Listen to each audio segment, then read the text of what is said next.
Hello everyone, welcome to our channel. ఈరోజు కథ.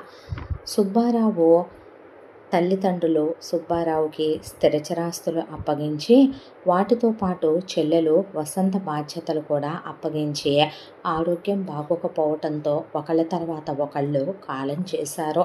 సుబ్బారావుకి చెల్లెలు వసంత అంటే చాలా అపేక్ష, ప్రేమ, అభిమానం.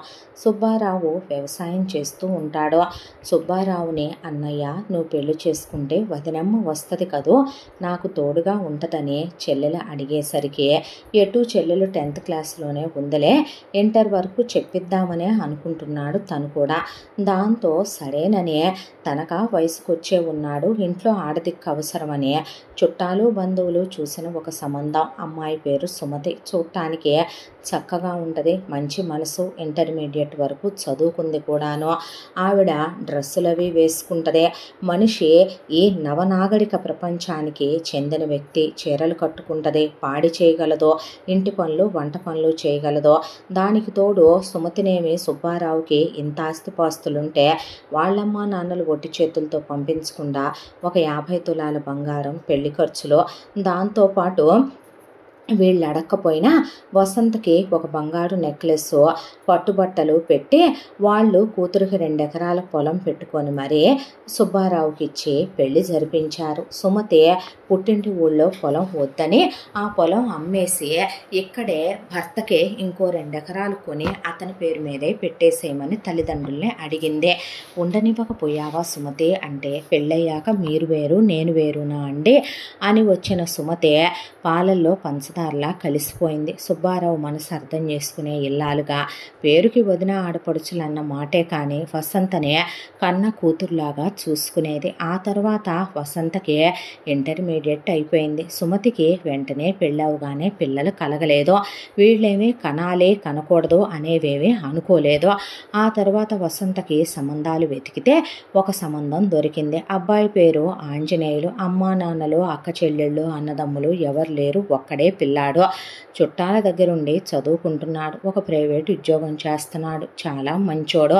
దానికి తోడు ఆంజనేయులకి కాస్త గట్టిగానే తల్లిదండ్రుల ద్వారా స్థిరచరాస్తులు కూడా వచ్చినాయి. వాళ్ళ చుట్టాలు ఆంజనేయులు సొమ్ముకి ఆశపడే వాళ్ళేమీ కాదు, నిస్వార్థమైన మనుషులు. దాంతో సుబ్బారావుకి సుమతికి ఒకటి అనిపించింది, వసంతకి పెళ్లి చేసినా ఇప్పుడు వేరు కాపురం పెట్టుకోవాల్సిందే. అదేదో ఆంజనేయుల్ని కూర్చోబెట్టి, బాబు అమ్మాయిని మళ్ళీ నీతో వేరు పంపటం ఎందుకు, అల్లారు ముద్దుగా పెంచుకున్నాం, నీకు తల్లిదండ్రులు ఎవరూ లేరు కదయ్యా, మా ఇంటికి వస్తే మహారాజులా చూసుకుంటాం, ఆ వేరు కాపురం పెట్టుకునేదేదో నీ ఉద్యోగం ఇక్కడికి దగ్గరే కదా, నీది ప్రైవేట్ ఉద్యోగమే కదా, నువ్వు అలా వెళ్ళి రా బాబు, ఇక్కడే ఉండయ్యా, మీకు మేము అండగా ఉన్నట్టుంటుంది అనేసరికి, సరే బావగారు, సరే అక్కయ్య అని తనకి కుటుంబం లేకపోవటం, భార్య చూడటానికి అందంగా ఉండటం, వీళ్ళ కుటుంబం నచ్చటం, దాంతో సరేనన్నాడు ఆంజనేయులు. ఆ తర్వాత వసంతకి ఆంజనేయులకి పెళ్ళైపోవటం, శోభనాలు అయిపోవటం జరిగిపోయింది. కలిసిపోయాడు ఇంట్లో. ఆంజనేయులకి వాళ్ళ అమ్మా నాన్నల ద్వారా వచ్చిన ఆస్తిలో క్యాష్ అలా మళ్ళీ తన పేరు మీదే ఉంచేసుకుని తల్లి ద్వారా వచ్చిన బంగారం వసంతకి ఇచ్చే, ఆ తర్వాత ఉన్న స్థలాలు లీజుకి ఇచ్చేసే అక్కడ పొలం అమ్మే ఇక్కడ కొనుక్కున్నాడు. వ్యవసాయం చేసే సుబ్బారావే దాన్ని కూడా సొంత వ్యవసాయం చేయిస్తూ పంట చెల్లెలికి పోసేవాడు నిస్వార్థంగా. పేరుకి వదిన ఆడపడుచులు ఒక మాట వీళ్ళు ఏనాడు అనుకోనట్టే సుబ్బారావు ఆంజనేయులు బావబావమరుదులు కూడా చాలా సన్నిహితంగా ఉండేవాళ్ళు. ఏ అరమరికలు ఉండేవి కాదు. ఇలా కొంతకాలం గడిచిపోయాక సుమతి, వసంత ఒక 15 రోజులు 20 రోజుల వ్యవధితోనే గర్భధారణ జరిగి గర్భవతులు అయ్యారు.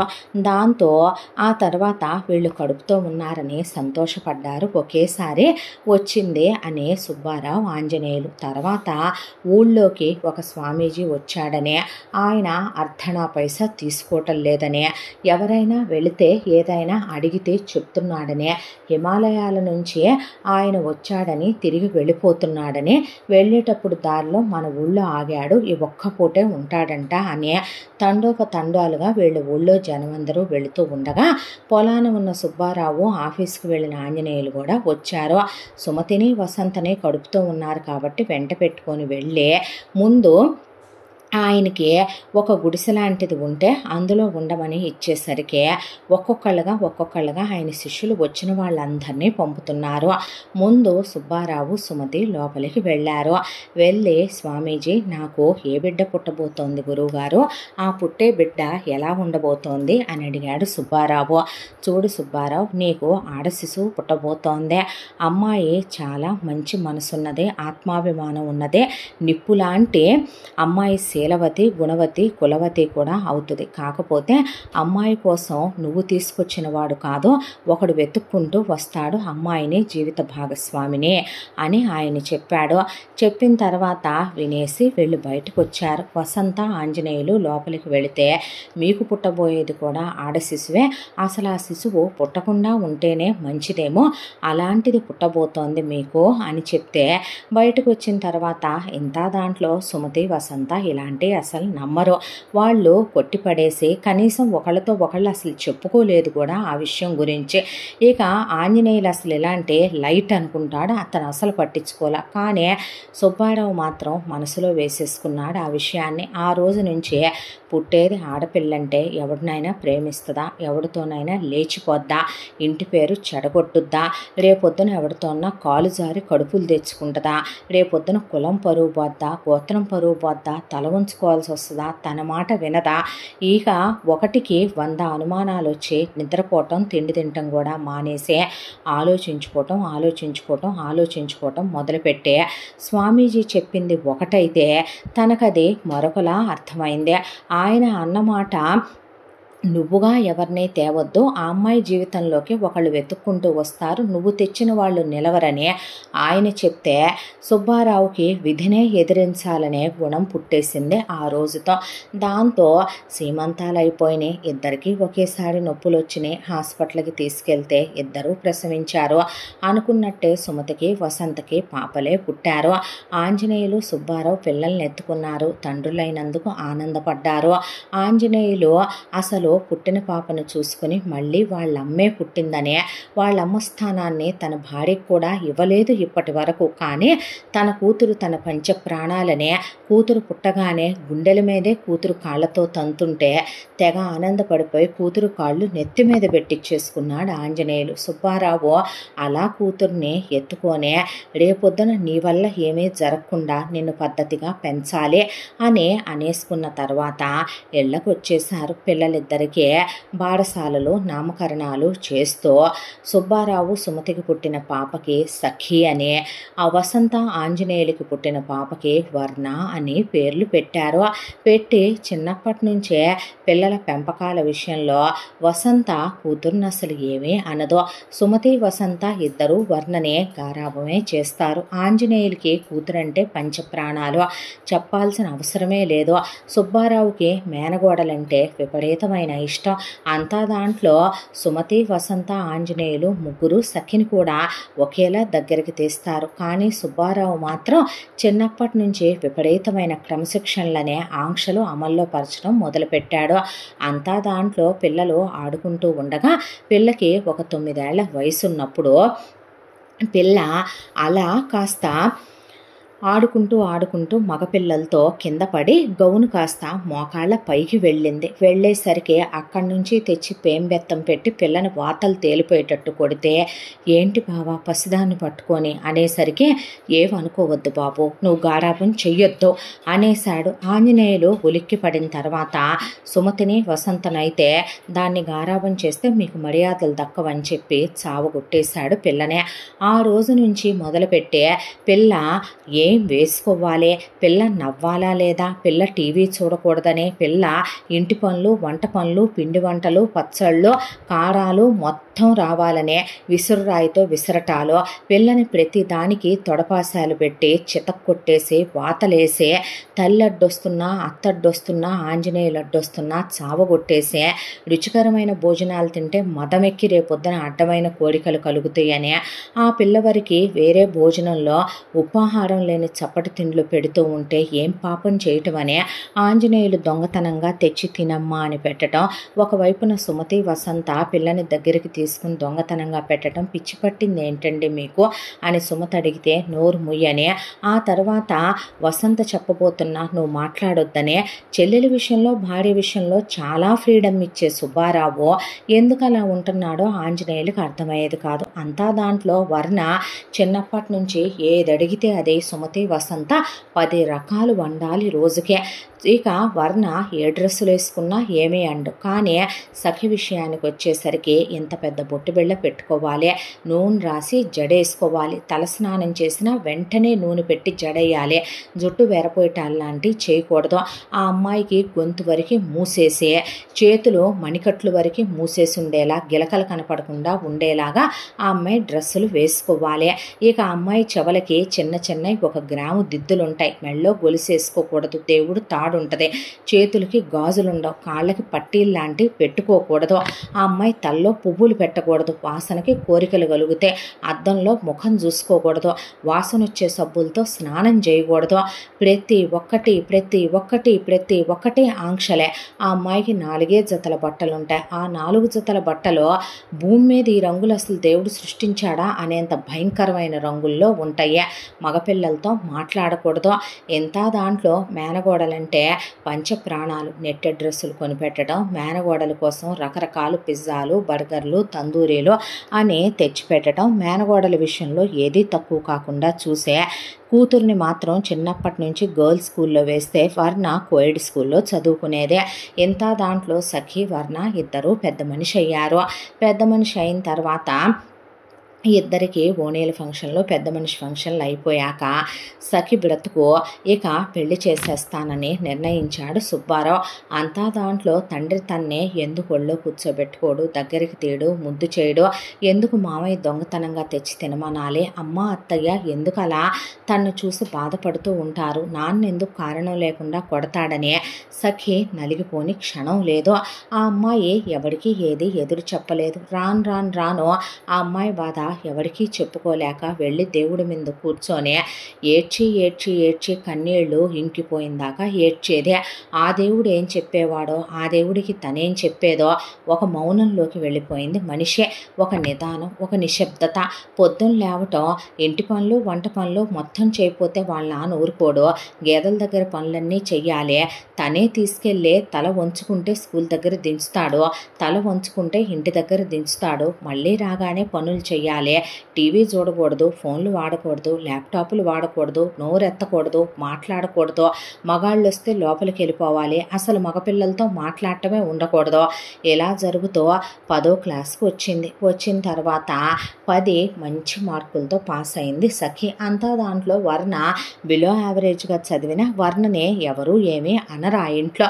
అంతా దాంట్లో 10th అయిపోయింది, పెళ్లి చేస్తానని కూర్చుంటే తండ్రి కొట్టినా భరించింది, తిట్టినా భరించిందే, తిండి పెట్టకపోయినా, బట్టలు ఇవ్వకపోయినా, నగలేయకపోయినా, అందరి జీవితంలో తన జీవితం లేకపోయినా భరించింది. కానీ చదువు అనేది మనిషికి అవసరమనే.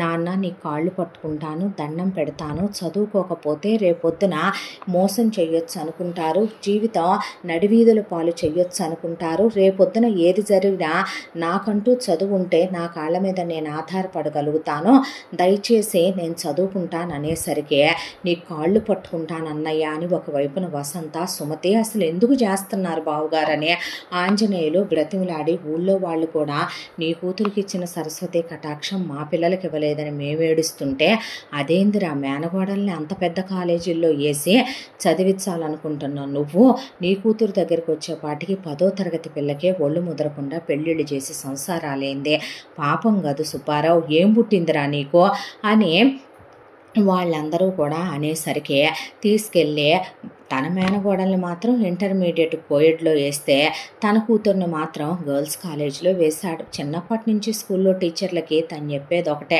మీరు కొట్టండి, తిట్టండి, తాట తీయండి, తనకి ఎలాంటి శిక్ష అయినా విధించండి, తనని క్రమశిక్షణగా ఉంచాలి, తను తలెత్తకూడదు, ఎవరి వైపు చూడకూడదు, నోరెత్తకూడదు, ఆడపిల్లలతో కూడా స్నేహం చేయకూడదు అనేదాంతో అమ్మాయి అసలు ఎవరితో మాట్లాడదు. ఇంత దాంట్లో బిడ్డల్ని కన్న తల్లులు కాబోయే బిడ్డలు ఎంతోమంది ఉండి ఆడదానికి ఆడదే శత్రువని.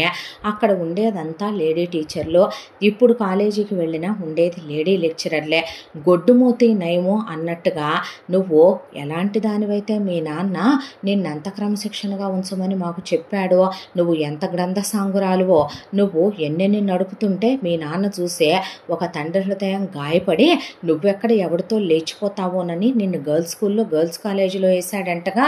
రేపొద్దున ఏం పేర్లు తెస్తావో ఏమో అనే దాంతో ఆ అమ్మాయికి పనిష్మెంట్లు ఇవ్వటం, వాళ్ళకి ఇష్టమైన స్టూడెంట్లు నోట్సులు రాయించడం, రికార్డులు రాయించడం, ఏదొచ్చినా క్లాసులో ఆ అమ్మాయికి చెప్పి ఆ అమ్మాయితోనే చేయించే ఆ అమ్మాయికి పనిష్మెంట్లు ఇవ్వటం.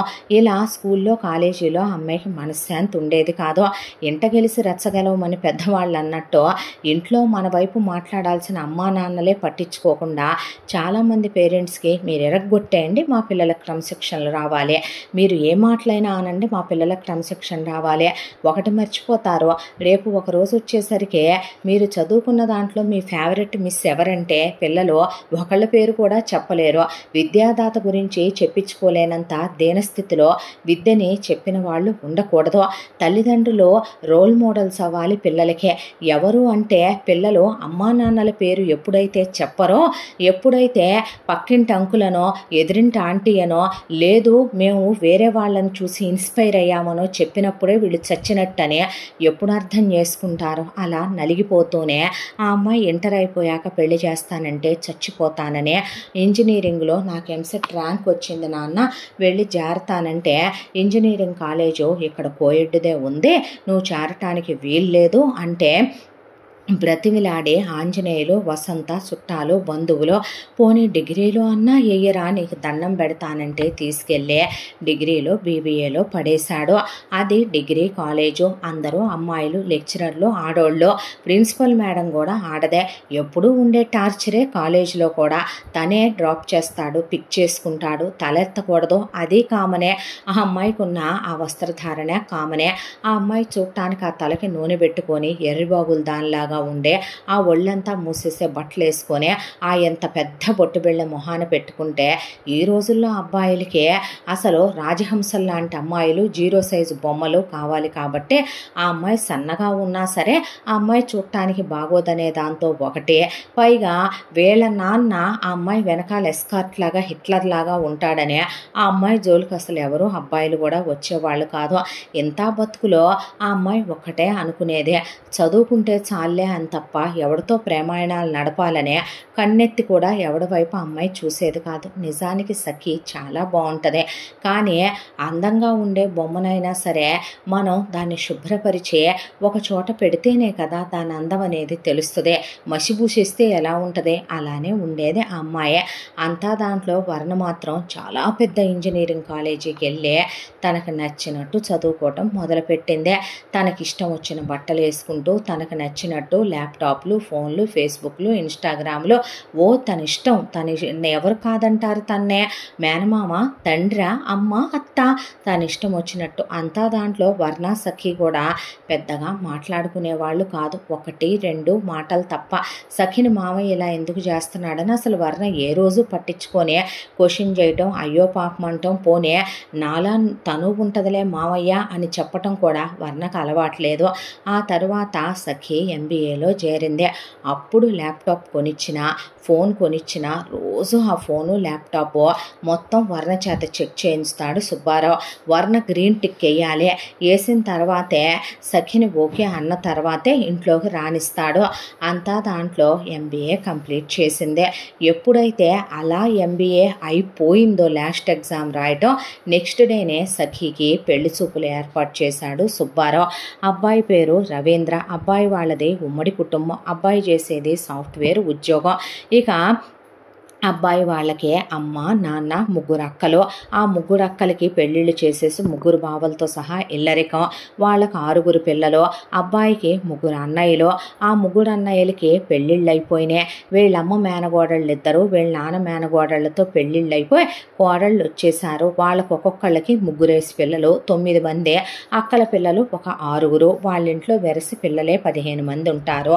వాళ్ళకి ఇప్పుడు ఆఖరి కొడుకు కాబట్టి రవీంద్రకి పెళ్లి చేయాలనుకుంటే వాళ్ళు వచ్చారు, సఖిని చూపించారు. ఇక తను తప్పించుకోవటానికి కూడా లేదు, వంచిన తల ఎత్తటానికి వీలు లేదు. నగలేసి కూర్చోబెట్టారు. సుబ్బారావు లెక్కలు చెప్పడం మొదలుపెట్టాడు. ఉన్న ఆస్తి మొత్తంలో సగం ఆస్తి అబ్బాయికే ఇచ్చేస్తాను, అబ్బాయి పేరు మీదే రాసేస్తాను అని చెప్పాడు. కారు, ఆడపడుచు లాంఛనాలు, కట్నాలు, కానుకలు, అమ్మాయికి పెట్టే డైమండ్ సెట్టు, 500 తులాల బంగారం, ఇచ్చే 20 కేజీల వెండి, మొత్తం అబ్బాయికి కారు కొని పెడతానని అన్నీ మాట్లాడుకోవటం అయిపోయిందే. ఆ తర్వాత ఆ అమ్మాయితో సంబంధం లేదు, ఆ అమ్మాయిని ఒక మాట అడిగింది లేదు, పెళ్లి చూపుల్లో ఆ అమ్మాయితో రవీంద్ర మాట్లాడింది లేదు. ఆ తర్వాత ఆ అమ్మాయికి సంబంధం లేకుండానే అత్త అమ్మ అలా చూస్తూ ఉంటే అమ్మాయి అబ్బాయి మాట్లాడుకుంటే పోయేదేమో, దానికి ఓసారి ఇష్టమేనా అని అడగవా అన్నయ్య, ఆ రోజు నన్ను కూడా 10 సంబంధాలు అయ్యాక కదా ఈయన్ని ఖాయం చేశావంటే అప్పుడు వేరు ఇప్పుడు వేరు, నేను నిర్ణయించాను అడగక్కర్లేదనేసి తనే డిసైడ్ చేసేసాడు సుబ్బారావు. నిశ్చితార్థం అయిపోయింది. ఆ తర్వాత పెళ్ళి జరిగిపోయిన తర్వాత శోభనం రోజు. ఇప్పటి వరకు ఆడపిల్లగా తన జీవితంలో ఏది ఎలా జరిగిపోయినా భర్తతో అయినా మనసు విప్పి మాట్లాడదాము, తను చిన్నప్పటి నుంచి ఇలాంటి సిచ్యువేషన్స్ ఫేస్ చేశాను, టైం తీసుకుందాము, ఆ తరువాత భర్త తను ఇద్దరు ఇక అతనే తన ప్రపంచం కాబట్టే అతని దగ్గరైనా తను తనలా ఉండాలి, తన కోరికలు ఆశలు ఏవి తీరలేదో అతనికి చెప్పాలి, అర్థం చేసుకుంటాడు, మంచి స్నేహితులు అవ్వాలి, ఇద్దరు తర్వాత క్లోజ్ అవ్వాలి, పిల్లల్ని ప్లాన్ చేసుకోవాలి, ఆ తర్వాత తనకి జాబ్ చేయాలని ఉంది. హస్బెండ్ సపోర్ట్తో తన తండ్రి ఇప్పుడు మాట్లాడటానికి ఏ హక్కు లేదు కాబట్టి తన తండ్రి ఇలా అలా అని వివరంగా భర్తకి చెప్పుకోవాలి అనుకొని గదిలోకి వెళ్ళగానే అసలు తన నోట్లో నుంచి మాట కూడా బయటికి రాకముందే అలా పాల గ్లాస్ తీసుకుని తాగేసి తనకి తాగిచ్చేసి వెంటనే ఒంటి మీద ఉన్న బట్టలు తీసేసి నగలు ఒత్తుకుంటున్నాయని పక్కన పడేసి లైట్ ఆఫ్ చేస్తే నాకు నచ్చదని అలా అమ్మాయిని మంచం మీదకి తోసేసి టీవీలో ఒకవైపున వీడియో రన్ అవుతుంటే దాన్ని చూడు అని ఒకవైపున అశ్లీలమైన వీడియోలు చూపిస్తూ ఆ అమ్మాయి శరీరాన్నే ఒక ఆట వస్తువులాగా, ఆ అమ్మాయి ఒక వేసలాగా అతనికి నచ్చినట్టు ఇష్టం వచ్చినట్టు ఆ అమ్మాయిని గోడకి నొక్కి పెట్టి ఆ అమ్మాయిని ఏదేదో అటు పిల్లో పెట్టుకొని ఇటు తిరుగని అటు తిరుగని చేతులు అడ్డు తీయని గట్టిగా పట్టుకొని ఏదేదో చెప్తూ ఇష్టం వచ్చినట్టు ఆ అమ్మాయి శరీరంతో ఆటాడేసి తెల్లవారుజాముకి తను అలిసిపోయి ఆ తర్వాత పడుకుండిపోయాడు. అసలు ఆ అమ్మాయికి ఒక క్షణం పాటు ఏమీ అర్థం కాలేదు. తను మనిషేనా, అసలు తను ఇంకా బ్రతికే ఉందా అని ఆలోచిస్తుంటే తలంతా మొద్దుబారిపోయింది. శరీరం అసలు ఏదో చలనం లేని ఒక బండరాయిలాగా మారిపోయింది.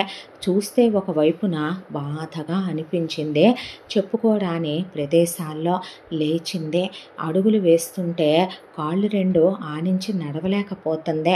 మెల్లగా అడుగులు వేసుకుంటూ వెళ్ళి 2 చెంబులు నీళ్లు పోసుకుంటే దుప్పటి నిండా బ్లడ్. నువ్వు వర్జిన్ వేలే అని ఈలోపు అత్త వాళ్ళు ఆడపడుచులు వచ్చి చూసుకుని అలా చెక్ చేసి బయటికి వెళ్ళి అంతా బాగానే జరిగిందిగా అన్న తర్వాత ఎక్కడ మొదలుపెట్టి ఎక్కడ ఆపాడని కొడుకుని లేపి మొత్తం వివరంగా కనుక్కుని సరేలే అలాగైతే అని నవ్వుకుంటూ వాళ్ళు బయటికి వెళ్ళిపోయారు. ఆ తరువాత ఆ అమ్మాయిని రాత్రంతా నిద్ర లేదు. లేకపోయిన తర్వాత అలా వెళ్ళి అడ్డం పడిపోతే సొమ్మసిల్లిపోయింది. మొగుడు ఒక వారం రోజులు లీవ్ పెట్టే పుట్టింట్లో అత్తింట్లో అనే ఆ అమ్మాయిని బాధగా ఉందా నొప్పిగా ఉందా ఇవేవి కాదు, రోజుకి ట్యాబ్లెట్లు వేసుకుని మరీ ఆశ తీరా మోజు తీరా ఆ అమ్మాయి శరీరాన్ని కొరకటం గిల్లటం గిచ్చటం ఇష్టం వచ్చినట్టు అనుభవించటం, అటు తిరగంటం ఇటు తిరగంటం, ఇలా ఉండంటం, ఈ ఫోన్ చూడంటం, ఈ పుస్తకాలు చదువంటం, ఈ వీడియోలు చూడంటం, ఆ అమ్మాయిని అలా చేయటం మొదలుపెట్టాడు. తల్లికి చెప్పాలా అత్తకి చెప్పాలా, చెప్తే ఏం చేస్తారో, ఈ నరకం భరించలేనని ఇప్పుడు తను పుట్టింటికి పారిపోవాలా, కొడతాడు తిడతాడు ఏం చేస్తాడు తండ్రి, అదే కాదంటే పోతానని ఎమోషనల్ బ్లాక్మెయిల్ చేసి మళ్ళీ తెచ్చి ఇక్కడే వదిలిపెడతాడు. తన జీవితం ఇక ఇదే, తన బ్రతుకు మారేది కాదు, తన లైఫ్లో ఎలాంటి మార్పు లేదు, తన తండ్రే తన్ని నరకంలో తోసేశాడు. ఇప్పుడు తను తప్పించుకొని వెళ్ళినా తిరిగి మళ్ళీ ఇక్కడికే రావాలి. అప్పుడు ఇంకా అవమానాలు, ఇంకా తను ఎదుర్కోవలసిన అవహేళనలు ఎదురయ్యి ఉంటాయి. తనకు అలవాటేగా పుట్టింట్లో నోరు మూసుకొని పడుంటాం, అదేదో ఇక్కడ ఫాలో అయిపోతే పర్లేదుగా అని మౌనంగా ఊరుకునేదే. అంతా దాంట్లో ఒక 15-16 రోజుల వరకు మొగుడికి మోజు తీరిందాకా, తాళి మార్చిందాకా అత్త ఏమీ మాట్లాడలా. ఆ తర్వాత మొగుడు ఆఫీస్కి వెళ్ళటం మొదలుపెట్టాడు. అత్త అప్పటి వరకు ఇంట్లో 2 పని మనుషులుంటే మా కోడలు వచ్చిందిలే, ఇంక మీరు అక్కర్లేదు అనేసరికి ఆ అమ్మాయికి తన సిచ్యువేషన్ ఏంటో అర్థమైపోయింది. మా అమ్మాయికి అన్ని పనులు వచ్చని వీళ్ళ నాన్న చెప్పుకున్నప్పుడే పల్లెటూరిది కాబట్టి ఆ అమ్మాయిని వీళ్ళు ఎందుకు కోడలుగా తీసుకొచ్చారో చాలా క్లారిటీగా అర్థమైంది. మళ్ళీ అనవసరంగా ఫీల్ అవటం ఎందుకో, తను చేయాల్సిన విధి నిర్వహణ ఏంటో ఆ అమ్మాయికి తెలిసిపోయింది. అత్త పొద్దున్నే లేవమనమని ఆ అమ్మాయికి పనుల లిస్ట్ అంతా పురమాయించింది. లేవటంతోనే ముందు ఆ అమ్మాయి స్నానం చేసి కాళ్ళకి పసుపు రాసుకోవాలి. ఆ తర్వాత ముఖాన పెద్ద బొట్టు పెట్టుకొని, కుంకాలు విభూదులు పెట్టుకొని, నొసట్లో కుంకం పెట్టుకొని, ఆ అమ్మాయి మెళ్ళో ఏమి వాళ్ళు నగలివ్వరు, ఆ అమ్మాయి మెళ్ళో పుస్తెల వరకు దారానికి ఎక్కించి మెడకు కట్టుకొని ఒక సూత్రం గొలుసు మాత్రమే ఉంటుంది. చేతులకి మట్టి గాజులుండి అటో బంగారు గాజు ఇటో బంగారు గాజు ఉంటుంది. నగలన్నీ అత్త తీసేసుకుంది. కాళ్ళకు పట్టీలుండవు, ఇంతంతలావు మెట్టెలు మాత్రం ఉంటాయి. ఆ అమ్మాయి కడితే కాటన్ చీరలు లేదా నేత చీరలు, సిలుకు చీరలు కూడా కట్టుకోవటానికి ఉండదు ఆ ఇంట్లో. అంతా దాంట్లో వెళ్ళి చన్నీళ్ళ స్నానం చేసి పూజలు అయిపోయి ఆ తర్వాత తులసమ్మల దగ్గర దీపాలు అయిపోయిన తర్వాత ఆ అమ్మాయి ఇలా వంటగదిలోకి వచ్చి ముందు అందరికీ కాఫీలు, బూస్ట్లు, హార్లిక్స్లు అవన్నీ కలపటం, గ్రీన్ టీలు, ప్రోటీన్ షేకులు అయిపోయి వెళ్ళి మొగుడు ముందు రమ్మనమనగానే శరీరం అప్పచెప్పేసి మళ్ళీ స్నానం చేసి బట్టలు మార్చుకుని మొగుడుకు కావలసినవన్నీ అందించే ఇంటిళ్ళ పాదికి వంటలు చేసే ఆ తర్వాత మొగుడుకు కావలసినవన్నీ అందించి మొగుడు అసలు పలకరించడు, తనకు కావలసినవి వరకే చెప్తాడు. నీకేమైనా కావాలా, నీకేమైనా బాధగా ఉందా, నీకెలాగైనా ఉండాలనుందా, అస్సలు మాట్లాడించడు. ఆ తర్వాత ఆ అమ్మాయి మొగుడు ఆఫీస్కి వెళ్ళిపోయిన తర్వాత ఇంట్లో ఉన్న మగాళ్ళు వెళ్ళిన తర్వాత ఆడాళ్ళు తలలకి నూనెలు పెట్టమంటారు, కట్టెల పొయ్యిల మీద నీళ్లు కాచి తోడమంటారు. ఈలోపు పిల్లల్ని నిద్ర లేపి వాళ్ళకి మొత్తం కావలసిన కాలకృత్యాలన్నీ తీర్పిచ్చి ముడ్లు మూతులు కడిగి స్నానాలు చేయించి తెచ్చి వాళ్ళకు ఫుడ్లు పెట్టి వాళ్ళకి యూనిఫాములు వేసి వాళ్ళమ్మలు చిచ్చి బుజ్జి అని ముద్దు పెట్టుకుంటే ఆ అమ్మాయే వాళ్ళ డైరీలన్నీ చెక్ చేసి హోంవర్క్లన్నీ కరెక్ట్గా ఉన్నాయా లేదా అని చెప్పి చూసి స్కూల్ వ్యాన్ ఎక్కించాలి. వాళ్ళకి టిఫిన్లు పెట్టి బ్రేకులు పెట్టి అయిపోయిన తర్వాత బండెడంట్లు ఉంటాయి, తోమి బట్టలు ఉతికి ఇంటి పనులన్నీ చేసి వాళ్ళత్త ఎక్కడ చిటికెట్ డస్ట్ ఉండనివ్వదు.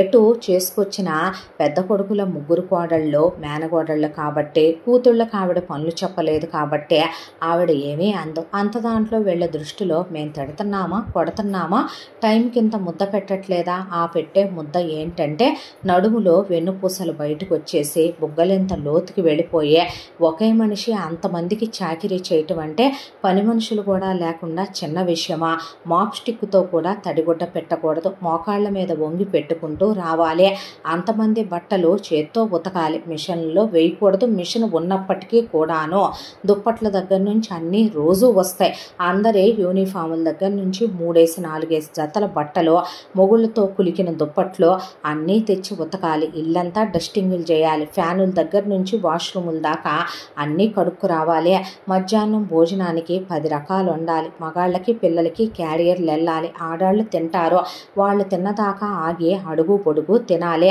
ఆ తినే అడుగు పొడుగుతో అమ్మాయికి నీరసం వస్తున్నా మంచినీళ్ళు కడుపు నింపుకోవాలి తప్ప ఆకలి అని అంటానికి లేదు.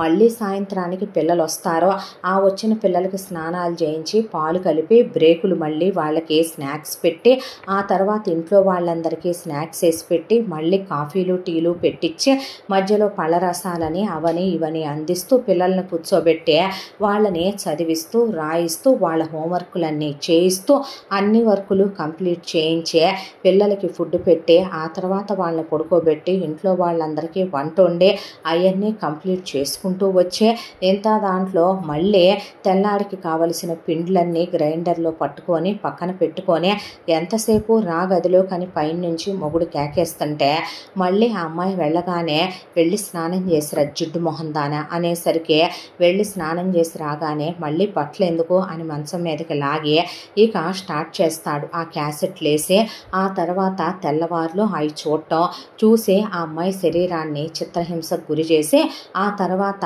అలసిపోయి తనకు అలసట వచ్చాక పడుకుంటాడు. ఆ అమ్మాయి జీవితంలోంచి నిద్ర వెళ్ళిపోయిందే, ఆకలి వెళ్ళిపోయిందే, జీవితం ఏంటో అర్థం కాకపోయినా ఒక నిర్ణయం తీసుకుందే. ఫస్ట్ టైం తనకి పీరియడ్స్ రాలేదు. దాంతో డాక్టర్ దగ్గరికి వెళితే కన్సీవ్ అయ్యావని చెప్పిందే. చెప్పేసరికి ముందు నాకు అక్కర్లేదని చెప్పి అక్కడికక్కడే అబోర్షన్ చేయించేసుకుని ఒంట్లో బాగాలేదని ఒక 3 రోజులు రెస్ట్ తీసుకుంది. ఎంతకన్నా తన జీవితంలో తను ఎక్స్పెక్ట్ చేయకూడదు. వెళ్ళి కాపర్టీ వేయించేసుకుని నా బ్రతుకు ఒక దుర్మార్గుడైన తండ్రి కింద, ఒక నీచుడైన మగాడి కింద నలిగిపోతుందే. ఒక స్ట్రేంజర్కి శారీరక సుఖాన్ని అందించే వేసనయ్యాను. ఒక విలువలేని వాడికి కూతురుగా పుట్టాను. అమ్మ అత్త కనీసం అక్కడ ఉంటే అయ్యో పాపం అనేవాళ్ళు. మావయ్య దొంగతనంగా తెచ్చిపెట్టేవాడు.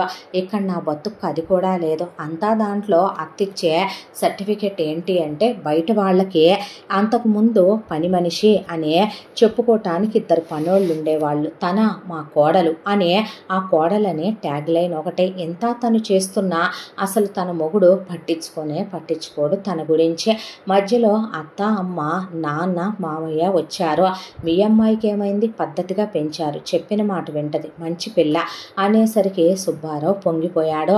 ఆంజనేయులు ఒకవైపున పరిస్థితులు గమనిస్తూ ఆయనేం మాట్లాడలేక మౌనంగా ఊరుకుంటే సుమతి వసంత గమనిస్తే ఆ అమ్మాయి తడిగుడ్డ పెట్టేటప్పుడు పొట్ట ఇంత లోతుకి డోక్కెళ్ళిపోయి ఎముకలు బయటకు వచ్చేసి ఏ రోజు వాళ్ళు అలా లేరు. వదిన ఆడపడుచులే అయినా ఇంట్లో ఆవుల దగ్గర గేదెల దగ్గర 4 పనోళ్ళు, ఇంట్లో ఎప్పుడూ ఉండే 2 పనోళ్ళు, వచ్చి చేసెళ్ళే 4-5 పనోళ్ళు, కడుపు నిండా తినటానికి పాలు పెరుగు వెన్న నెయ్యి పిండొంటలు. ఒకవైపున ఇంట్లో వాళ్ళు డ్రెస్సులు వేసుకుంటారు, సినిమాలు షికార్లకు వెళ్ళొస్తారు, హోటల్స్కి వెళ్తారు, షాపింగ్లు సినిమాలను తిరుగుతారు, నచ్చినట్టు ఉంటారు. అలాంటిదే పిల్ల జీవితం ఏంటి వాళ్ళకి అర్థం కాలా. కనీసం కష్టమనో బాధనో చెప్పుద్దేమో అనుకుంటే ఆ అమ్మాయిలో అదే మౌనం. ఇంకా బాధగా అనిపించింది. ఇంటికి వచ్చాక ఇంకోసారి వెళ్ళాలన్నా ధైర్యం చేయలేకపోయారు. కూతుర్ని ఎలా ఉన్నావమ్మా అని అడగాలన్నా ఒకవైపు సుమతికి, మేనగోడల్ని చిన్నప్పటి నుంచి పెంచారు కాబట్టే వసంత ఆంజనేయులకి ఎందుకు ఇలా సుబ్బారావు చేశాడనే వాళ్ళకే దిగులొచ్చే బాధొచ్చే కన్నీళ్లు కారిపోతూ ఉండేవే. అంతా దాంట్లో మళ్ళీ తిరిగి సఖి అదే దేవుడు ముందు కూర్చొని అదే మౌనం, అదే కారిపోయే కన్నీళ్ళు, అదే దుఃఖం. ఇలా రోజులు గడిచిపోతూ ఉండగా ఇలా కాలం ఆగకుండా ఎవరి కోసం పరుగులు పెడుతూ వెళ్ళిపోతోందే.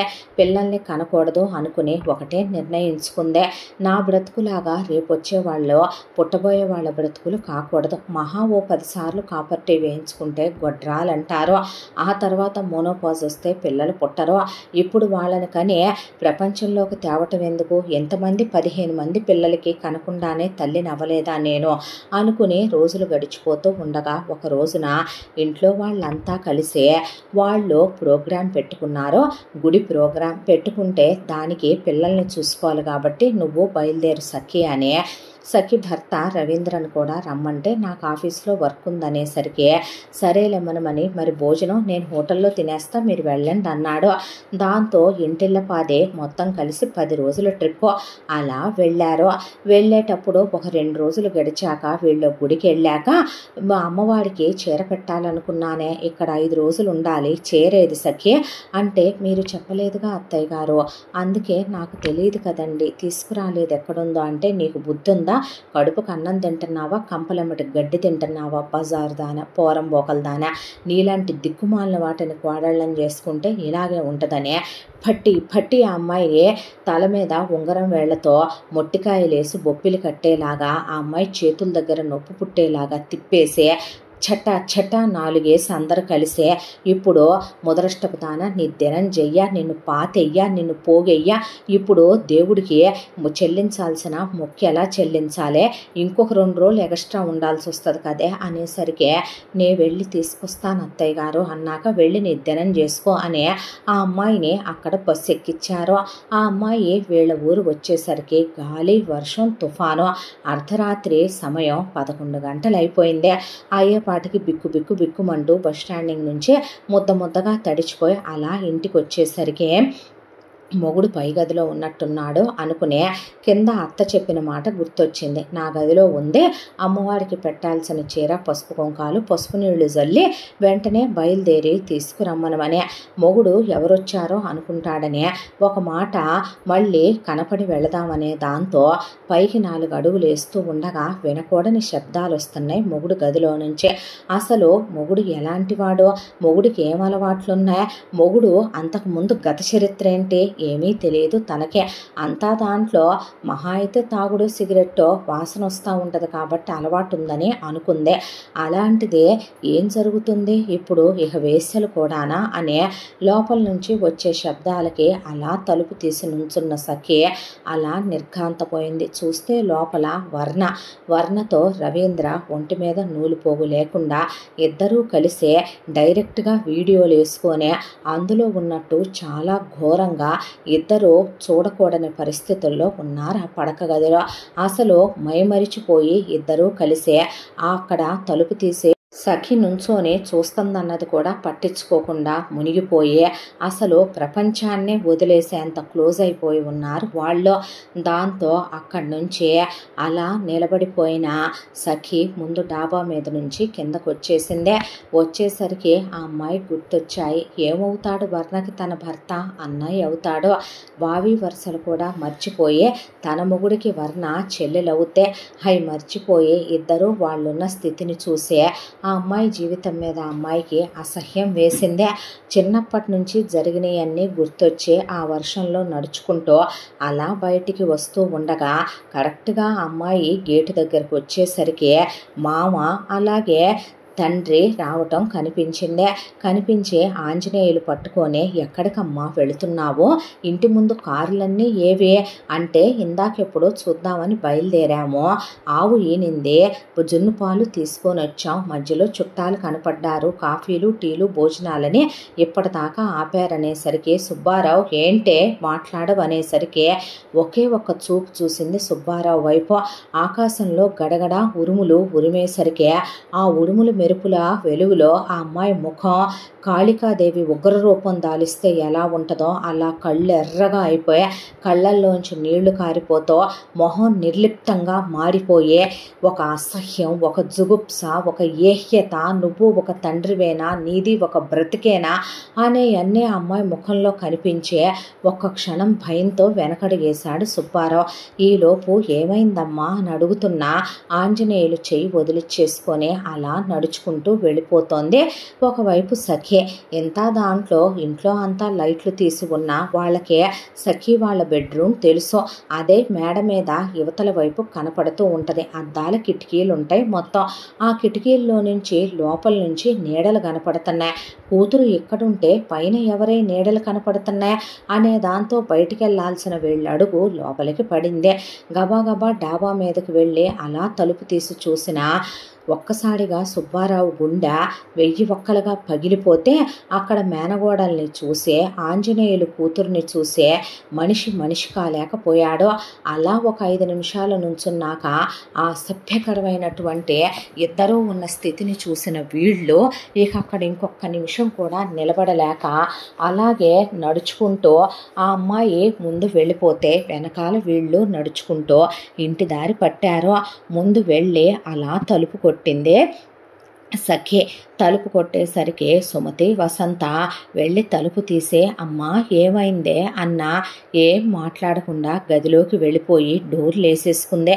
తలుపులు కొట్టి కొట్టి కొట్టి చేతులు నొప్పులు పుట్టిపోతుంటే ఈలోపు ఆంజనేయులు, సుబ్బారావు వచ్చారు. వచ్చేసరికి అయ్యా మరే పెళ్ళొచ్చింది అంటూ ఉండగా ఇద్దరూ వెళ్ళి అలా పడక కుర్చీల్లో అడ్డం పడిపోయారు. అడ్డం పడిపోయే తలుపులు మూసేసుకున్నారు. తలుపులు కొట్టి ఏమైంది ఏమైంది అంటే సుమతికి, వసంతకి చెప్పలేదు.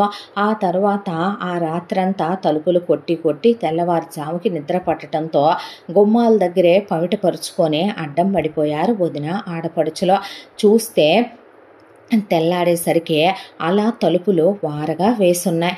వారగా వేసుండేసరికి ముందు తెల్లవారిపోయిందని సుమతి, వసంత కాఫీలు కలుపుకొని వెళ్దామని కాఫీ కలిపి ఏమైందో వీళ్ళే చెప్తారనే దాంతో సుమతి సుబ్బారావు గదిలోకి వెళ్ళి, అయ్యా పెళ్ళొచ్చిందిగా ఏం మాట్లాడవే, లే కాఫీ తాగుతూ కానీ అనేసరికి సుమతి మీద వాలిపోయాడు సుబ్బారావు.